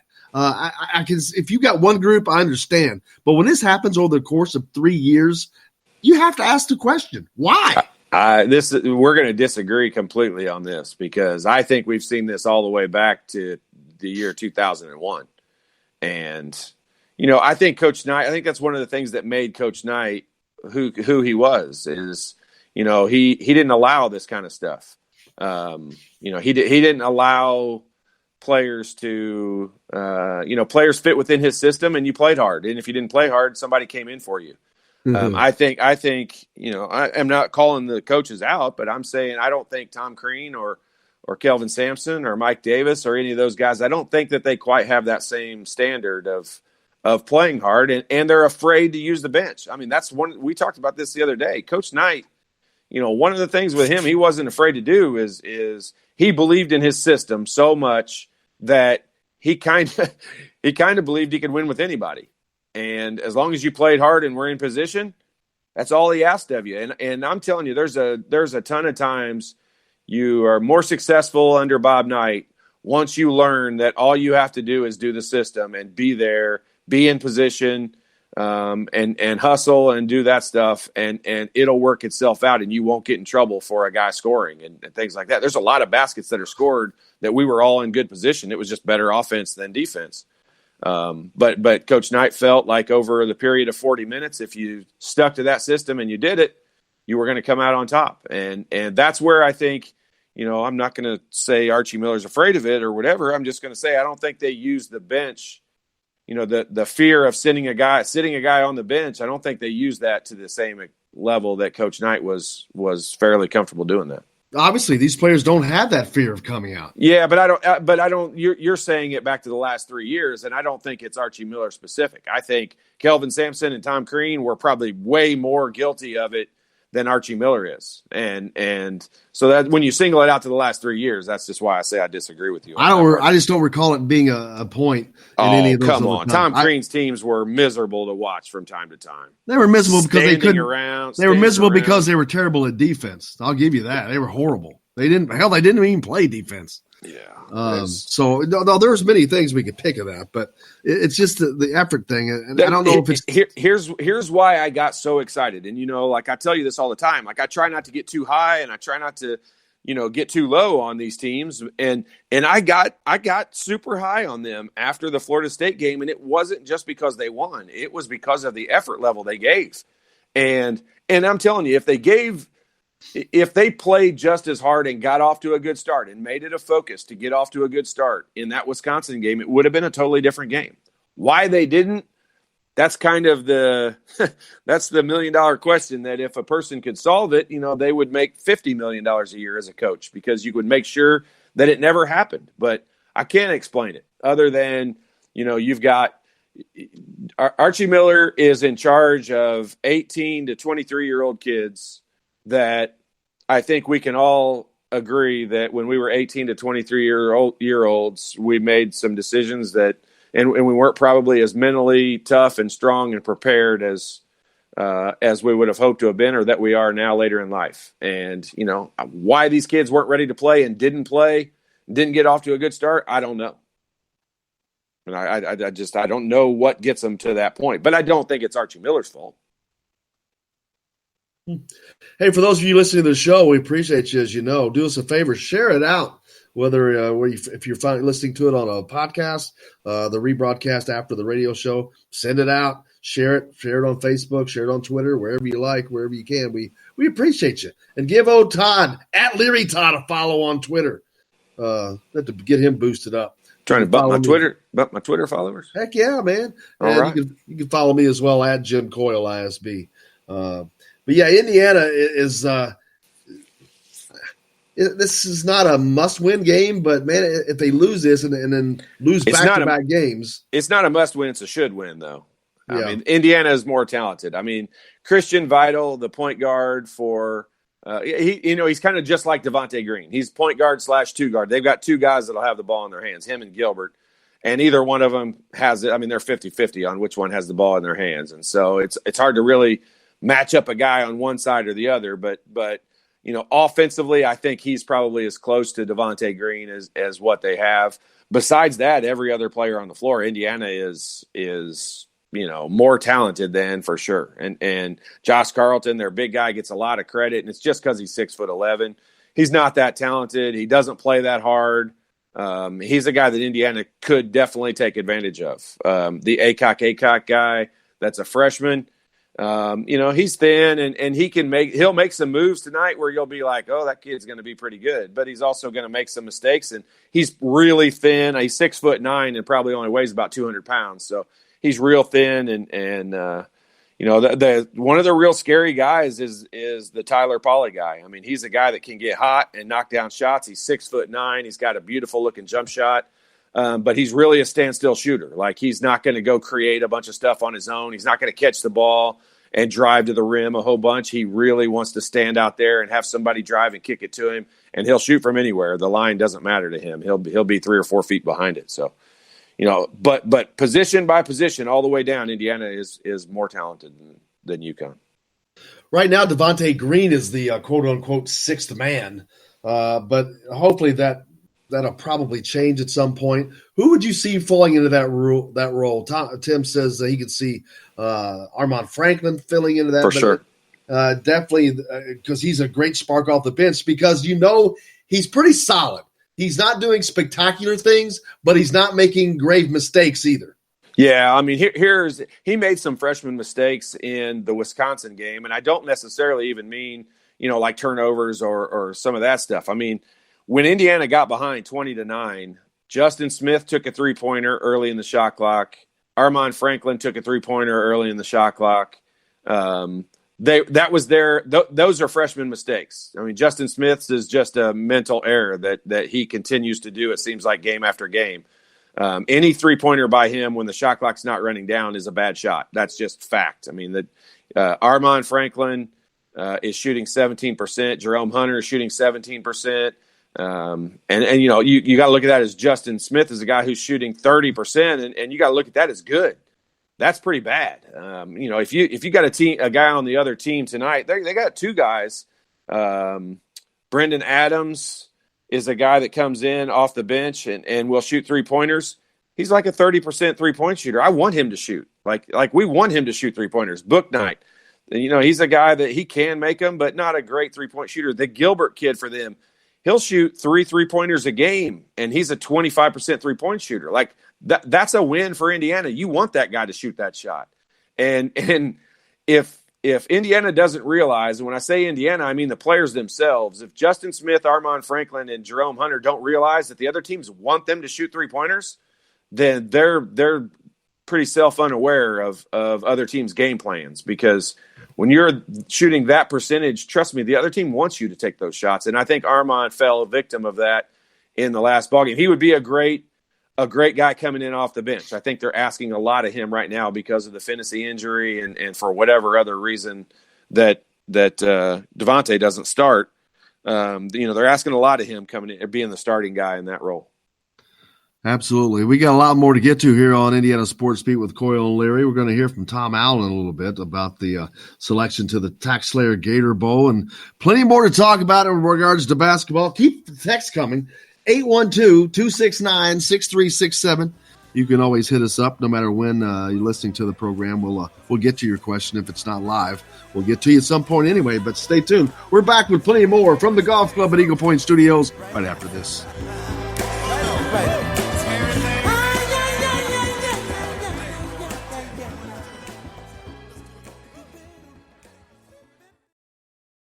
Hello, everybody. Jim Coyle from Indiana Sports Beat. When I'm not covering the Hoosiers, you can find me at Bubba's 33 in Clarksville, located on the northeast corner of I-65 at Veterans Parkway.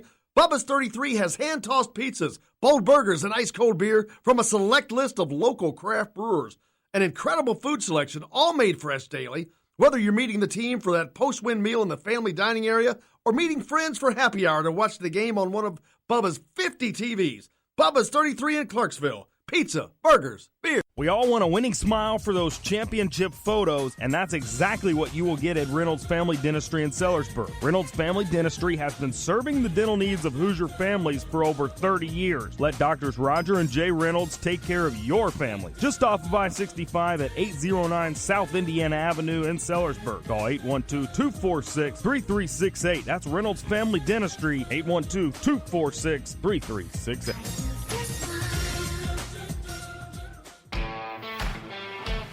Now that warm weather has arrived, it's time to hit the links, and there's no better place than the Golf Club at Eagle Point in Bloomington.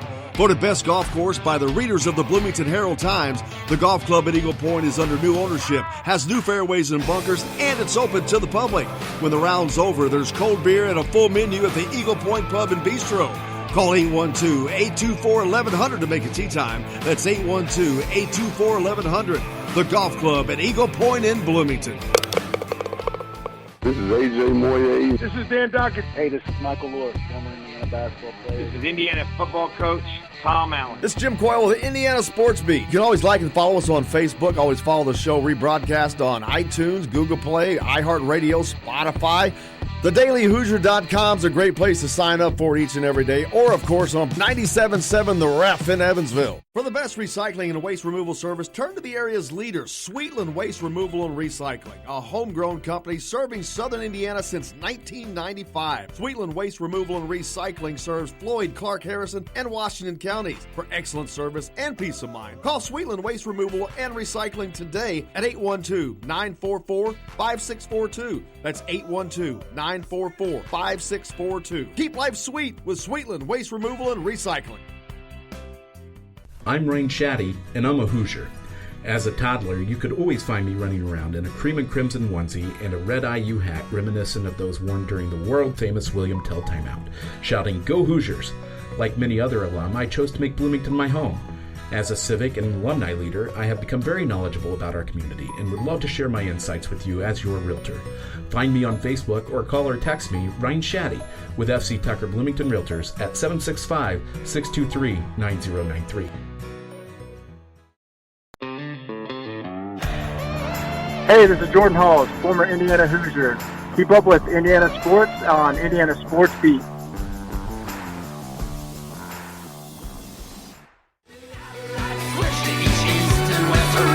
Every dawn one year surprising in the evening was consoling, saying, "See you was in Welcome back to Indiana Sports Beat with Coy O'Leary here on this Tuesday, December 10th. Thanks a lot for joining us. We appreciate you. As always, having some fun. Man, the temperature's dropping a little bit outside. Winter's starting to arrive, unfortunately, but that's what happens in wintertime, right? 20 degrees colder today than it was yesterday. That's miserable. Yeah. Oh, my God. I hate that. Yeah, I've had this chest thing I've been dealing with for about a week. But we've heard it. We've heard it. Jake and I have heard it. I'm sure. It's hard not to. I'm trying to hide it. I'm figuring out my cough button here. Yeah, it's 35 out right now, and 35 feels cold in general. But when you're coming off a day when it's 25 degrees colder than the day before, it feels extra cold. Oh hell yes! Oh, I'm done. I'm gonna wear my onesie underneath my regular clothes today. It sure works to stay warm. Give you that visual for the day. Yeah, that's not what I was hoping for, but yeah, but it sure does. It feels good talking about Jacksonville, Florida, and the Gator Tax Slayer Gator Bowl. That'll warm you up a little bit. That's like standing around a fire. That's what that sounds like. I always thought on these shows like you were supposed to like broadcast a whole month ahead of time from those locations. I mean, shouldn't we be down there already? Well, we didn't get the announcement until Sunday, so we had to.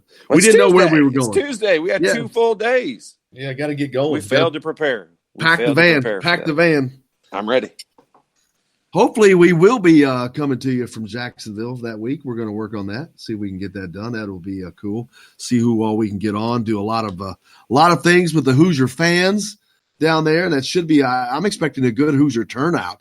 There are. I forget. Fred Glass said how many people there were living within a 3-4 hour drive of Jacksonville. IU alumni, and it's quite a few. I mean, there's like. We'll have to get some phone numbers. We'll have to start calling people. Absolutely. Was we go stay with them? Ask if they have an extra room. I'm not good at that. I'm not good at that. You know, I'm not good at that. Let's just visit and have lunch with them. There you go. We just came for a visit, a little in-home visit. We're going to do an in-home. Do some in-home visits. No, I'm not good at that either. Can we eat at a normal restaurant out somewhere? I said in-home visits. I'm better interacting with people like out in public where I can get away if I need to. I'm weird. You know this. You know I'm weird. Yes, I can confirm that.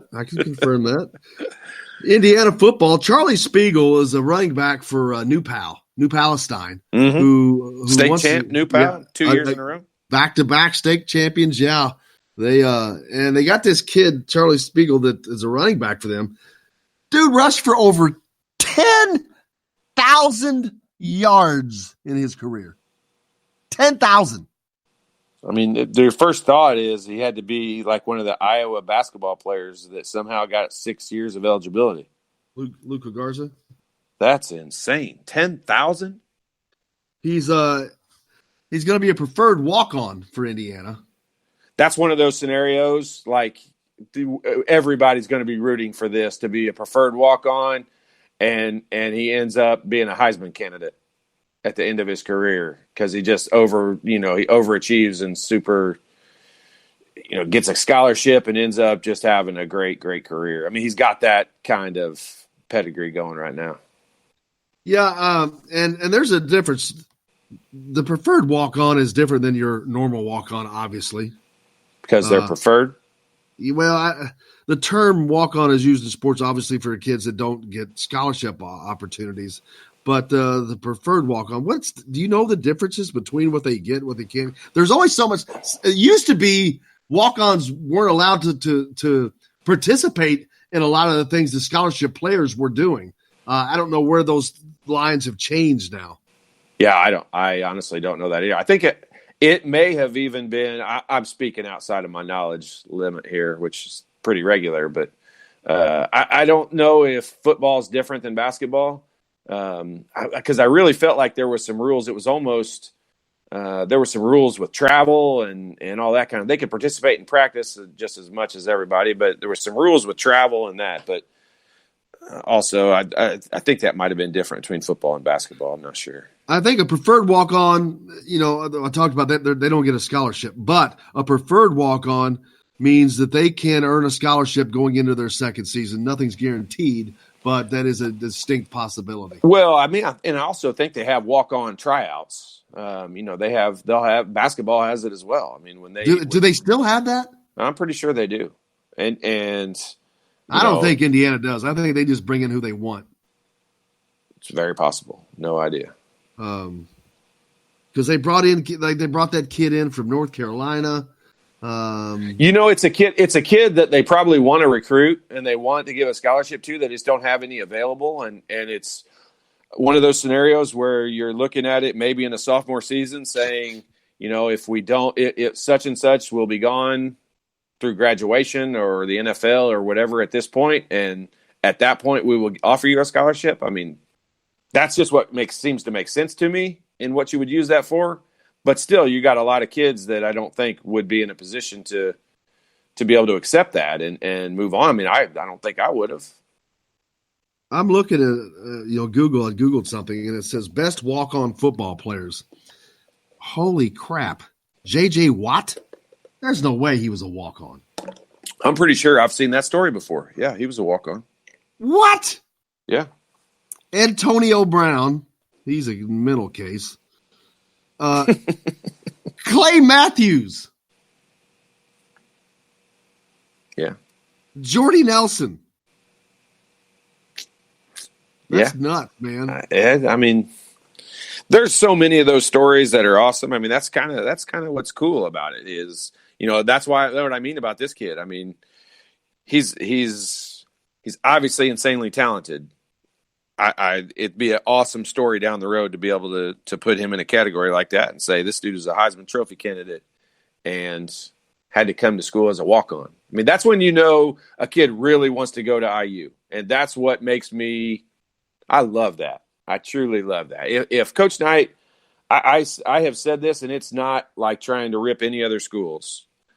I mean, I had an opportunity to go to Purdue and Minnesota, other schools in the Big Ten, and I would have walked on at IU versus taking those scholarships. Yeah, that's how important IU was to me. That's not right for every kid. It's not right for and that's why when a kid chooses Marquette over Indiana, it's not the right school. Indiana's not the right school for him. I don't blame that kid. In his life, Indiana is not that important to him, and that doesn't make him a bad person. It just means I'm moving on, and I'm looking for the next kid. I mean, just because I took some heat over saying some things about that recruit that went to Marquette. What's that? Yeah, Dawson. Yeah, thank you, Dawson Garcia. And it was all just simply, if a kid doesn't know he wants to go to IU, I don't want him to come there. That's just me as a former player / fan.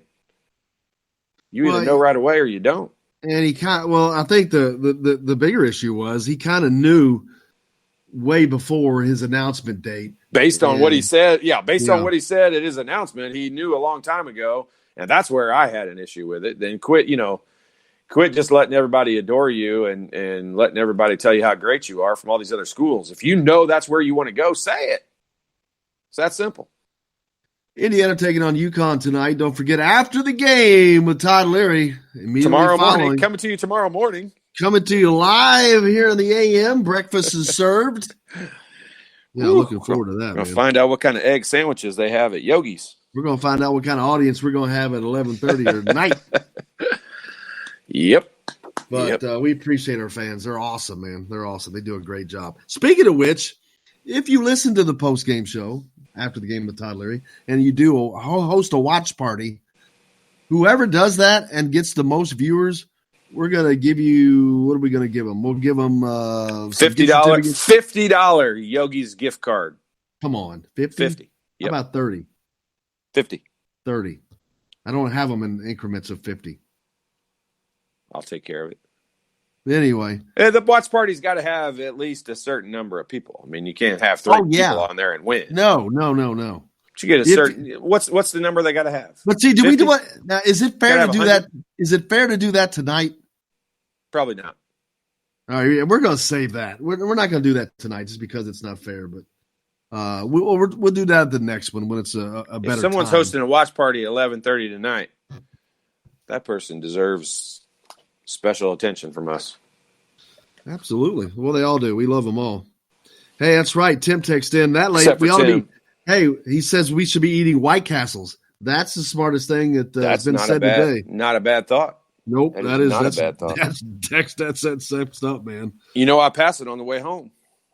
Whew, I think about it all the time. You and Pat Graham. Pat Graham came to my house when my middle son was like 6 years old, and Pat and Ben, my middle son, they hit it off, and he was staying at my house. And Pat's just a weird, quirky dude anyway. But wait a minute, but he stayed at your house? He didn't have to stay at a hotel? No, I let people stay at my house. I just don't. I know you let them, but he stayed there. He didn't have that weird. Yeah, no, he stayed there. He's fine. He's normal in that regard. But he doesn't. He is just a weird dude, and he doesn't sleep. And he and my 6-year-old were gone at 6:30 in the morning. And I'm like, what? And you know, Pat's just one of those people, like, he just does weird stuff. I'm like, he probably took him fishing or some weird thing or whatever. Nope, they showed up like 20 minutes later with a big bag of White Castles. So he had my 6-year-old son eating White Castles at 7:30 in the morning. It was disgusting. Tim said he's having a watch party tonight. Tim, I tell you what, if you get throw a number on it, whatever that number is, I'll let Todd throw the number on, but we'll get you some gift certificates to Bubba's. How's that? Bubba's 33. Since you're down in Southern Indiana. Is he Southern Indiana, brother? Southern Indiana. Okay. Well, we're going to do a watch party from there as a big old group. We're going to do a show party from there. After the game party from there at some point. Oh, yeah, that's coming soon. I miss me some Bubba's food. Yeah. Yeah, I mean, I love Yogi's, don't get me wrong, but it's every now and then you got to. Just because I talk good about something else doesn't mean I don't like the other one. Oh, I know. I love Yogi's too, but I miss some Bubba's. There's enough love to spread around there. That's some good True stuff. that. Looking forward to it. Tonight, Indiana taking on UConn after the game. But Todd Leary, of course, will be on live on Facebook Live immediately afterwards. This is a game in Indiana that, again, I said it a minute ago. It's not a must win, and you said it's a should win. Absolutely. If they lose back-to-back should win games, of course, they've got Nebraska coming up, but that gives those other should-win opponents coming up more fodder, like Notre Dame, who is another should-win.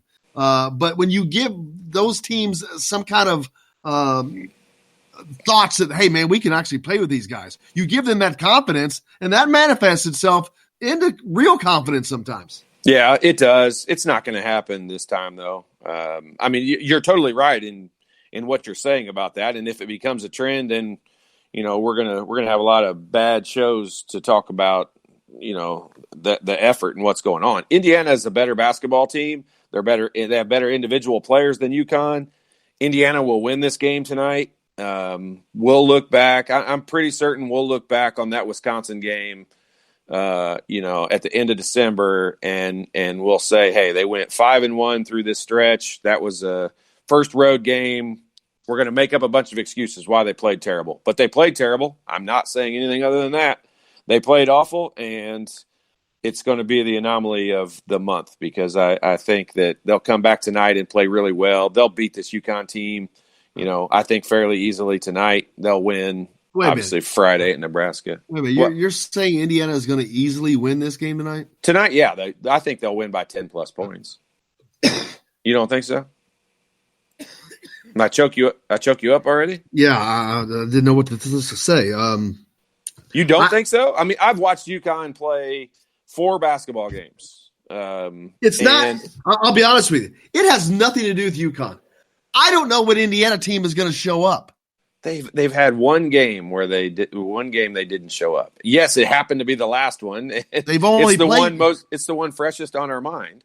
But more importantly, they've only played 2 quality opponents, and they've only played one quality opponent. Florida State was good. No, Florida State's the one they played. Wisconsin's terrible. That's true. You're right. You're absolutely Wisconsin's right. terrible. Like, they are not a quality opponent. They're terrible. But even when you have mediocre or less than mediocre Big Ten opponents on the road, it's elevated a little bit because it's conference. I mean, this conference is, we've talked about it 1,000 times. It's stinking loaded top to bottom. I mean, there's a couple at the bottom, but other than that, it's if you go and give the effort that Indiana gave last Saturday to any team in the Big Ten, you're going to get beat. Right. You give that effort on the road, all the teams are good enough to beat you. That's just no doubt about it. My point in that is Indiana, like, that's not even close to what Indiana is capable of. And so, I'm going to assume in every game that they're going to learn from that and not allow that to happen again. And that's just the way that you have to move forward with it. I'm not going to sit here and just hope that the good team comes out. I hope they learn a lesson from it and they come out and play like their hair's on fire. Yeah, well, they have to. I mean, they have to for their own sake, because, again, we've talked about all the other variables that go into this thing, but being on the road in a strange place, playing late, you got to come out fired up, because if not, you can really just lull yourself to sleep. If you don't come out in this game and play like it's a March atmosphere, nationally televised game, whether it's right or wrong, it's for some reason it's easier to get yourself hyped up for a nationally televised game. And so that's what it is tonight. If they can't come out in this game and be ready to play like it's the most important game and most important thing on their mind, then yeah, I will say we'll start having some different discussions about this team not being prepared to play, because this is one that's an easy game to get up for. There is no way in my mind they can come out and have anywhere near the same lack of effort, anywhere near the poor performance they had at Wisconsin. It's just, I don't even think it's possible. Well, let's certainly hope not. And let's hope that they use this as a springboard, because that's another thing that it can be that we haven't talked about. This can be a great springboard off of coming back home, back into conference play with Nebraska. You got a couple of games that are non-conference, Arkansas and Notre Dame. But, man, what a great springboard this could be. You couple that with a win in Indianapolis, and you can start and a win over Nebraska to get a Big Ten win, and then you can kind of start rolling a little bit. Yeah, I mean, here the cool part about being a college kid playing at this level is, people will forget. People have already forgotten about how good they played against Florida State, and they're only concentrating on how bad they played against Wisconsin. You can fix that real easily by coming out and playing really well on national TV against UConn and backing that up against Notre Dame and then Arkansas.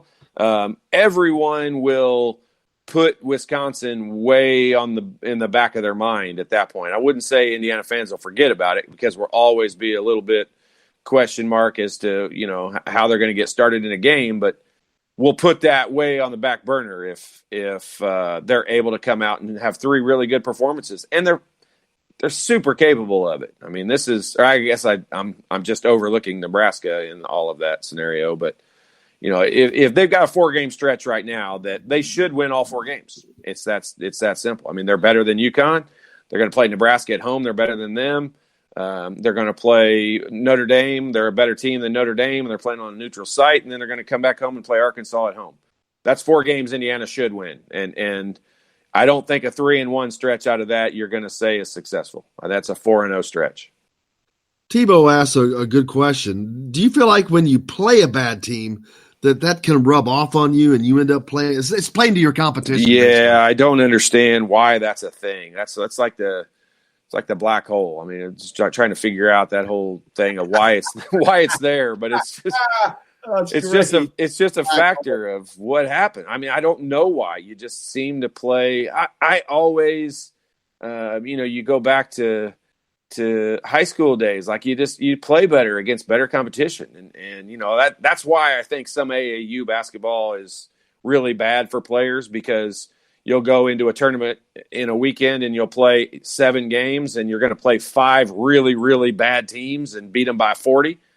And it just creates bad habits, and it gets you taking shots you shouldn't be taking. And yeah, I think you play to your competition level at some point. And, that's the fortunate part for Indiana right now. They're through all that. They're playing against teams that are good enough that they need to play well to win. And so that's it.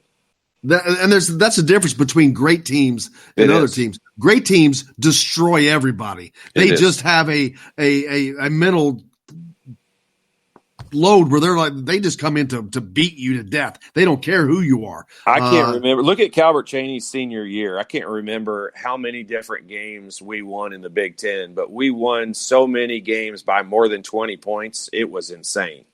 That 1993 Big Ten season, we just won so many games by a lot of points, and that's because we didn't care who we were playing. We really understood the factor of it doesn't matter who you're playing. You got to do the same stuff every night, and that's when you've got great leadership, and coaching was great, and our players bought into the whole system. And it shouldn't matter who Indiana's playing right now. They're trying to get better. They're trying to improve as a group, and it shouldn't matter who they're playing. They're playing against themselves, to use the cliche statement. I mean, they're trying to get better, and hopefully UConn's the victim of that tonight. Can you imagine having a game, not just you personally, but the team, like Indiana did effort-wise against Wisconsin? That doesn't even seem possible back in that era. We would still be watching film.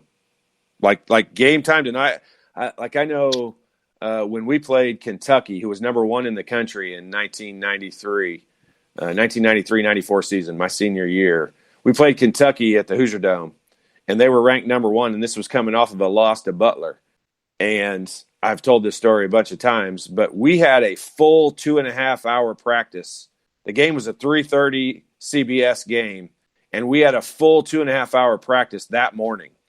After the worst week of practices I've ever had in my entire life, we had a full 2.5-hour practice that morning and then had to come out and play that game that night. That's when I've told the story about Damon throwing up on the court. And it was during free throws. I mean, he threw up on the court and nobody even would really know it. You go back and watch it, you'll watch him throw up in his shirt and in his hand right here and just kind of goes over to the sideline and just kind of rubs it into his uniform over there. But I remember standing next to him and he was I could see it on his face, what was getting ready to happen. He just barfed right in his hand. Did you step away? Excuse me, Damon. Let me go over here. Thankfully, he stepped away. But I mean, that's just what it was. I mean, we would still be watching that film. Like we would, that Coach Knight would have so many. You know what though? I can go to the flip side of that and say that game was so bad the other day, you would never get through. I've tried to watch it, and I'm not kidding you. Like I get through 10 minutes of it, and then I start over again, and I start watching it again. And I'm like, oh my gosh, we could do this different and this different and this different. Like Indiana had so many opportunities at the beginning of that game to make things different. It's very difficult for me to overlook those things. When you have a game like they did against Florida State, where they gave the effort that they need to give, and they gave the effort, a winning effort, how do you follow that with that egg they laid in Wisconsin? Just maybe you get too high on yourselves. I mean, I honestly don't know. But I'm also going to say, I'm not saying I don't know because it never happened to us, because it did. It happens to every player. It happens to every team. And for whatever reason, there's just games that the ball that it doesn't seem to go your way. And that's why when you make the beginning part of the game, I cannot stress this enough. The first 5 to 10 minutes of a basketball game is so important to dictate the whole rest of the game. It's like the only real comparison I can give to like a football analogy is if you start a game off, even if you're not scoring, but you're punting the ball and you're putting a team inside the 5 or 10 yard line on every one of their starting possessions, it's very difficult for them to get their offense going and get things going. And that's all, even if the other team has the best offense in the country, I mean, if they're starting in bad field position every single possession, it's just difficult. And basketball wise, if you get off to a bad start, you're basically starting with bad field position every single time. And if it's just the flip side of that. If you can really focus and get yourself off to a good start and you're communicating defensively, you're rotating, you're making it very difficult on the other team to score. And then offensively, you're setting good screen. It's the little things. Indiana is not a very good screening team. I'm just going to jump all over the place here. But, I mean, Indiana can do so many of the little things better that will make everything easier, and that's screening and cutting, all the little things that you do from day one in practice. And I think these guys, if they would start the game out and make sure their screens are great, make sure they're setting up every cut, make sure that they are taking the shots that they want to get and getting the ball to where they wanted to get it to. If they get off to a better start, the game is going to be so much easier for them, and they're going to be playing from in front instead of playing from behind, which is insanely difficult. I've heard many people refer to this team as a young team. I disagree with that. I may be wrong, but I'm not saying that there's not youth on the team. But as a team, to me, it is not a young team. You've got Joey Brunk, who is a third-year player, Devontae Green, Al Durham, Justin Smith. These guys are veterans. These guys are not young. Trace Jackson Davis and Armand Franklin understand they're freshmen, but they're elite freshmen. So I just don't see this team as being a young team. These guys have been under the same system that have been here for 3 years. That's not young to me. Yeah, I mean, except for look at, Devontae Green, he's young in the role that he has right now because he's never been the go-to guy in any of his other years at Indiana. He's never been the go-to guy. And, Justin Smith's probably the guy who has the most experience in continuing to do what should be what he's good at.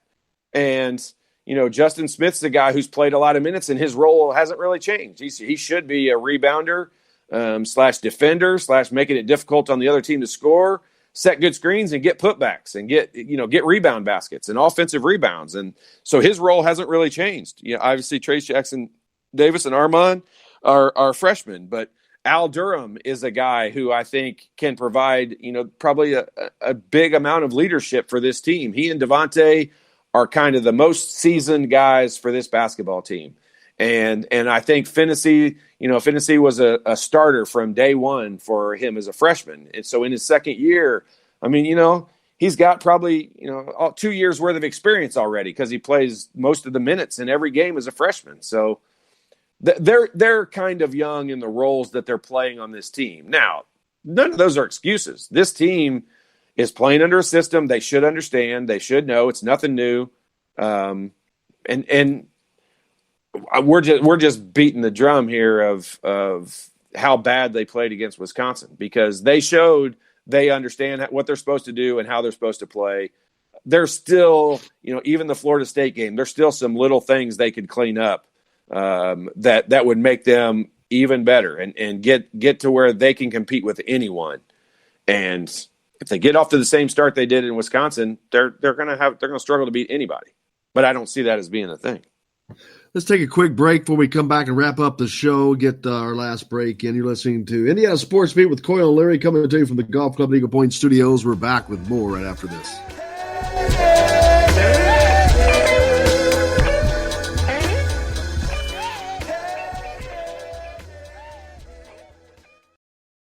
Hello, everybody. Jim Coyle from Indiana Sports Beat. When I'm not covering the Hoosiers, you can find me at Bubba's 33 in Clarksville, located on the northeast corner of I-65 at Veterans Parkway.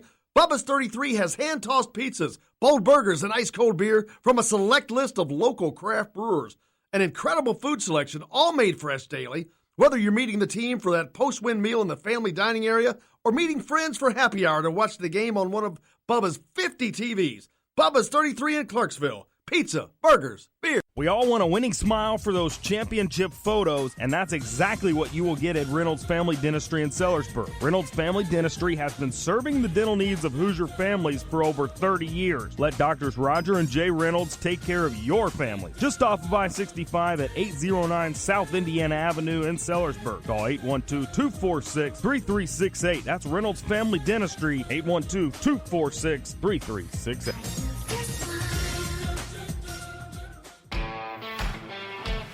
Now that warm weather has arrived, it's time to hit the links, and there's no better place than the golf club at Eagle Point in Bloomington. Voted best golf course by the readers of the Bloomington Herald-Times, the golf club at Eagle Point is under new ownership, has new fairways and bunkers, and it's open to the public.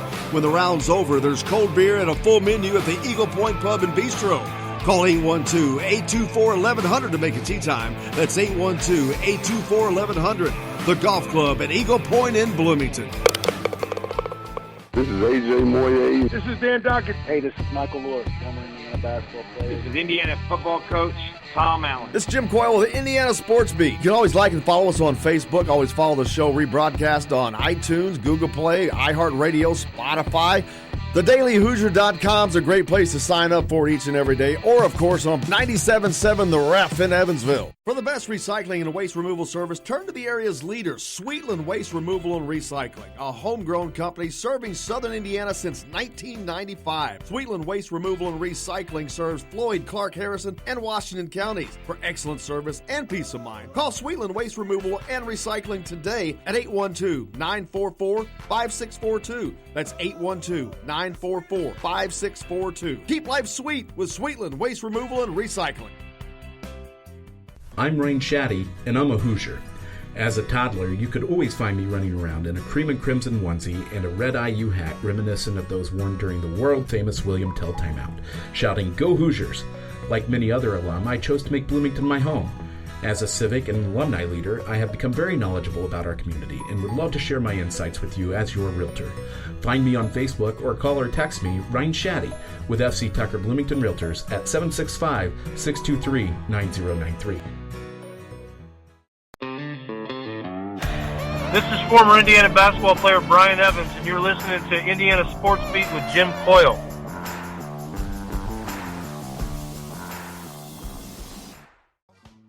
I'm going to call up one more time. Hope you hear me.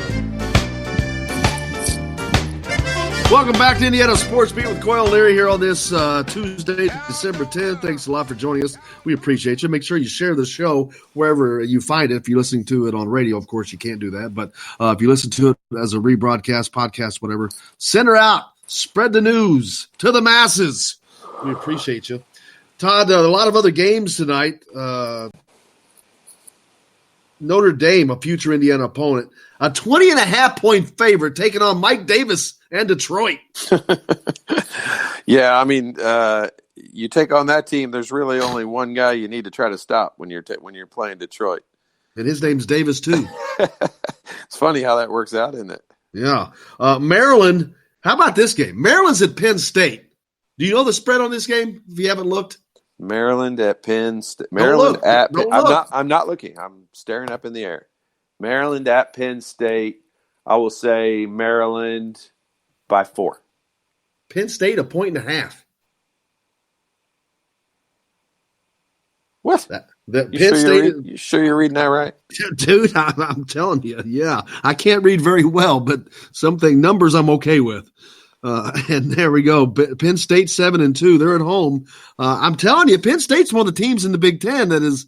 They're in that mix. They're expected to make the tournament this year. They're going to be one of the. And they're what we just talked about a minute ago. They're veteran. Like they've got a bunch of guys who you're going to know their names when Indiana plays them because we've played against them for 3 years already. So, yeah, I mean that's what makes them good. And they're guard dominated. I mean they're a team that the guys that have the ball in their hands are the best players on their team. So that's what's going to make them tough. I've watched them play, probably a half of basketball already this year, and they're.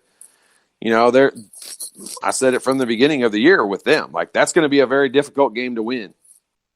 Indiana should win it, but it's going to be a very difficult game to win.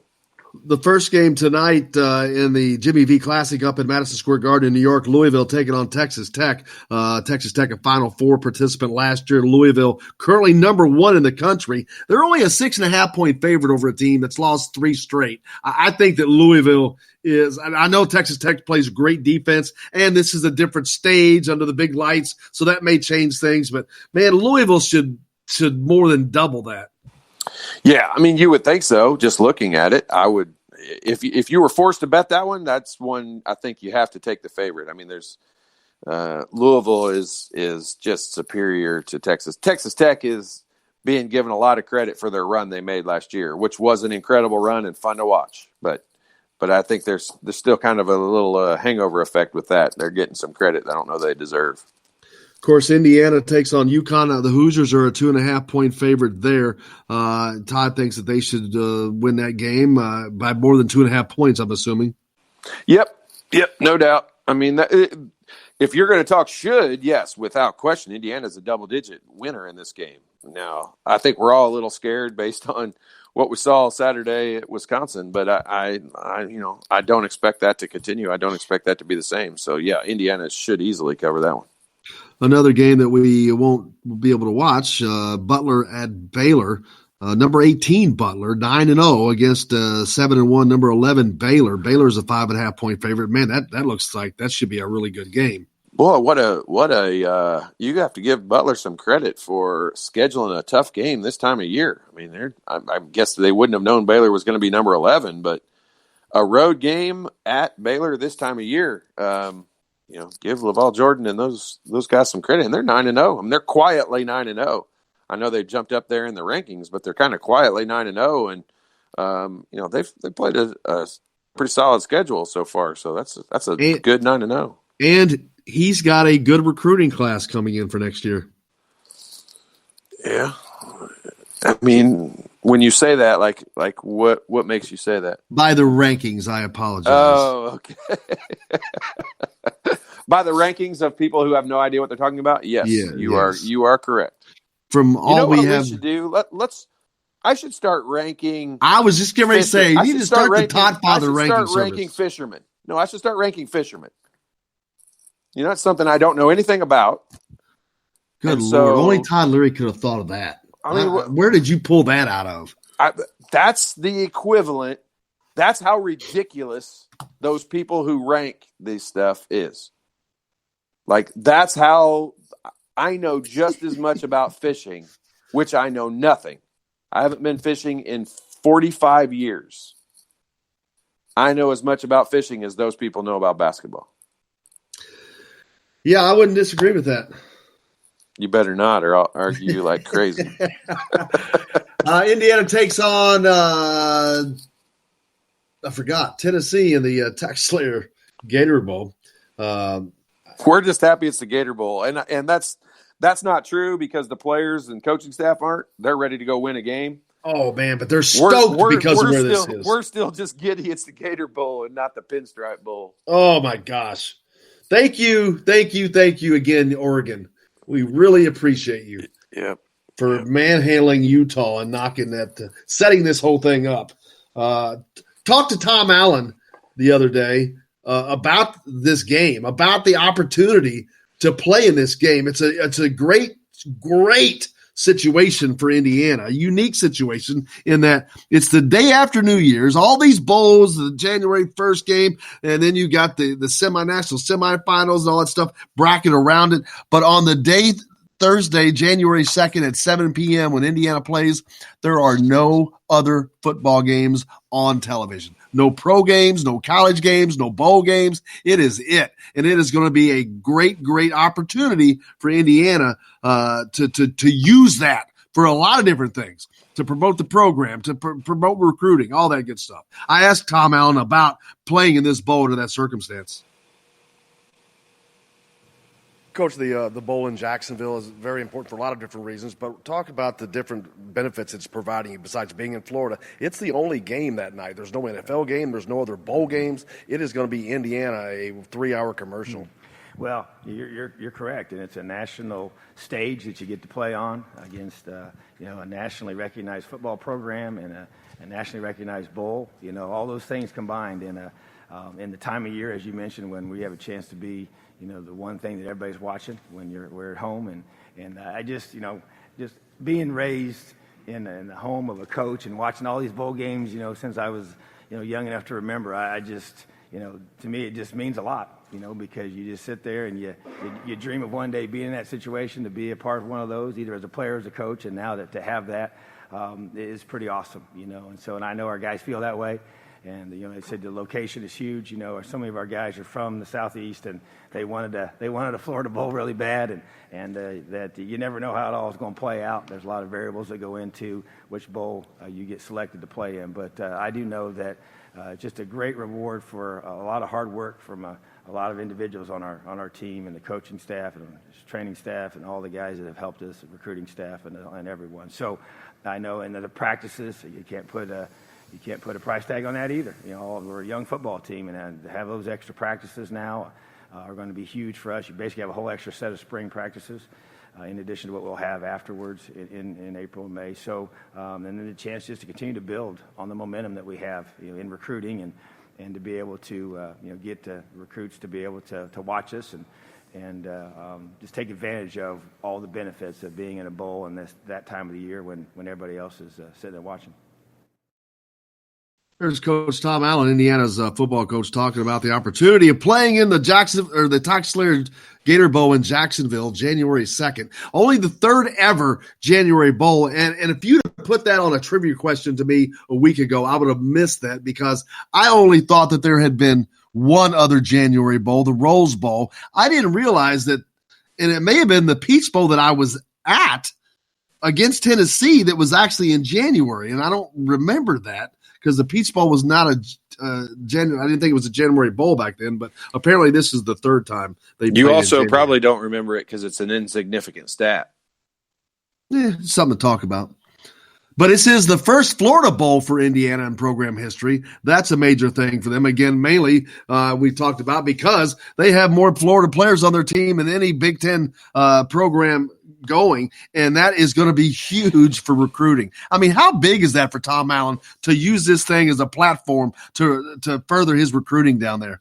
Well, obviously it's gigantic, but I think that's the trivia question where you could stump everybody is people would not have known that had you not started reporting that about a month ago, that Indiana has more Florida recruits on it than any other Big Ten school. And I certainly wouldn't have thought that would have been the case.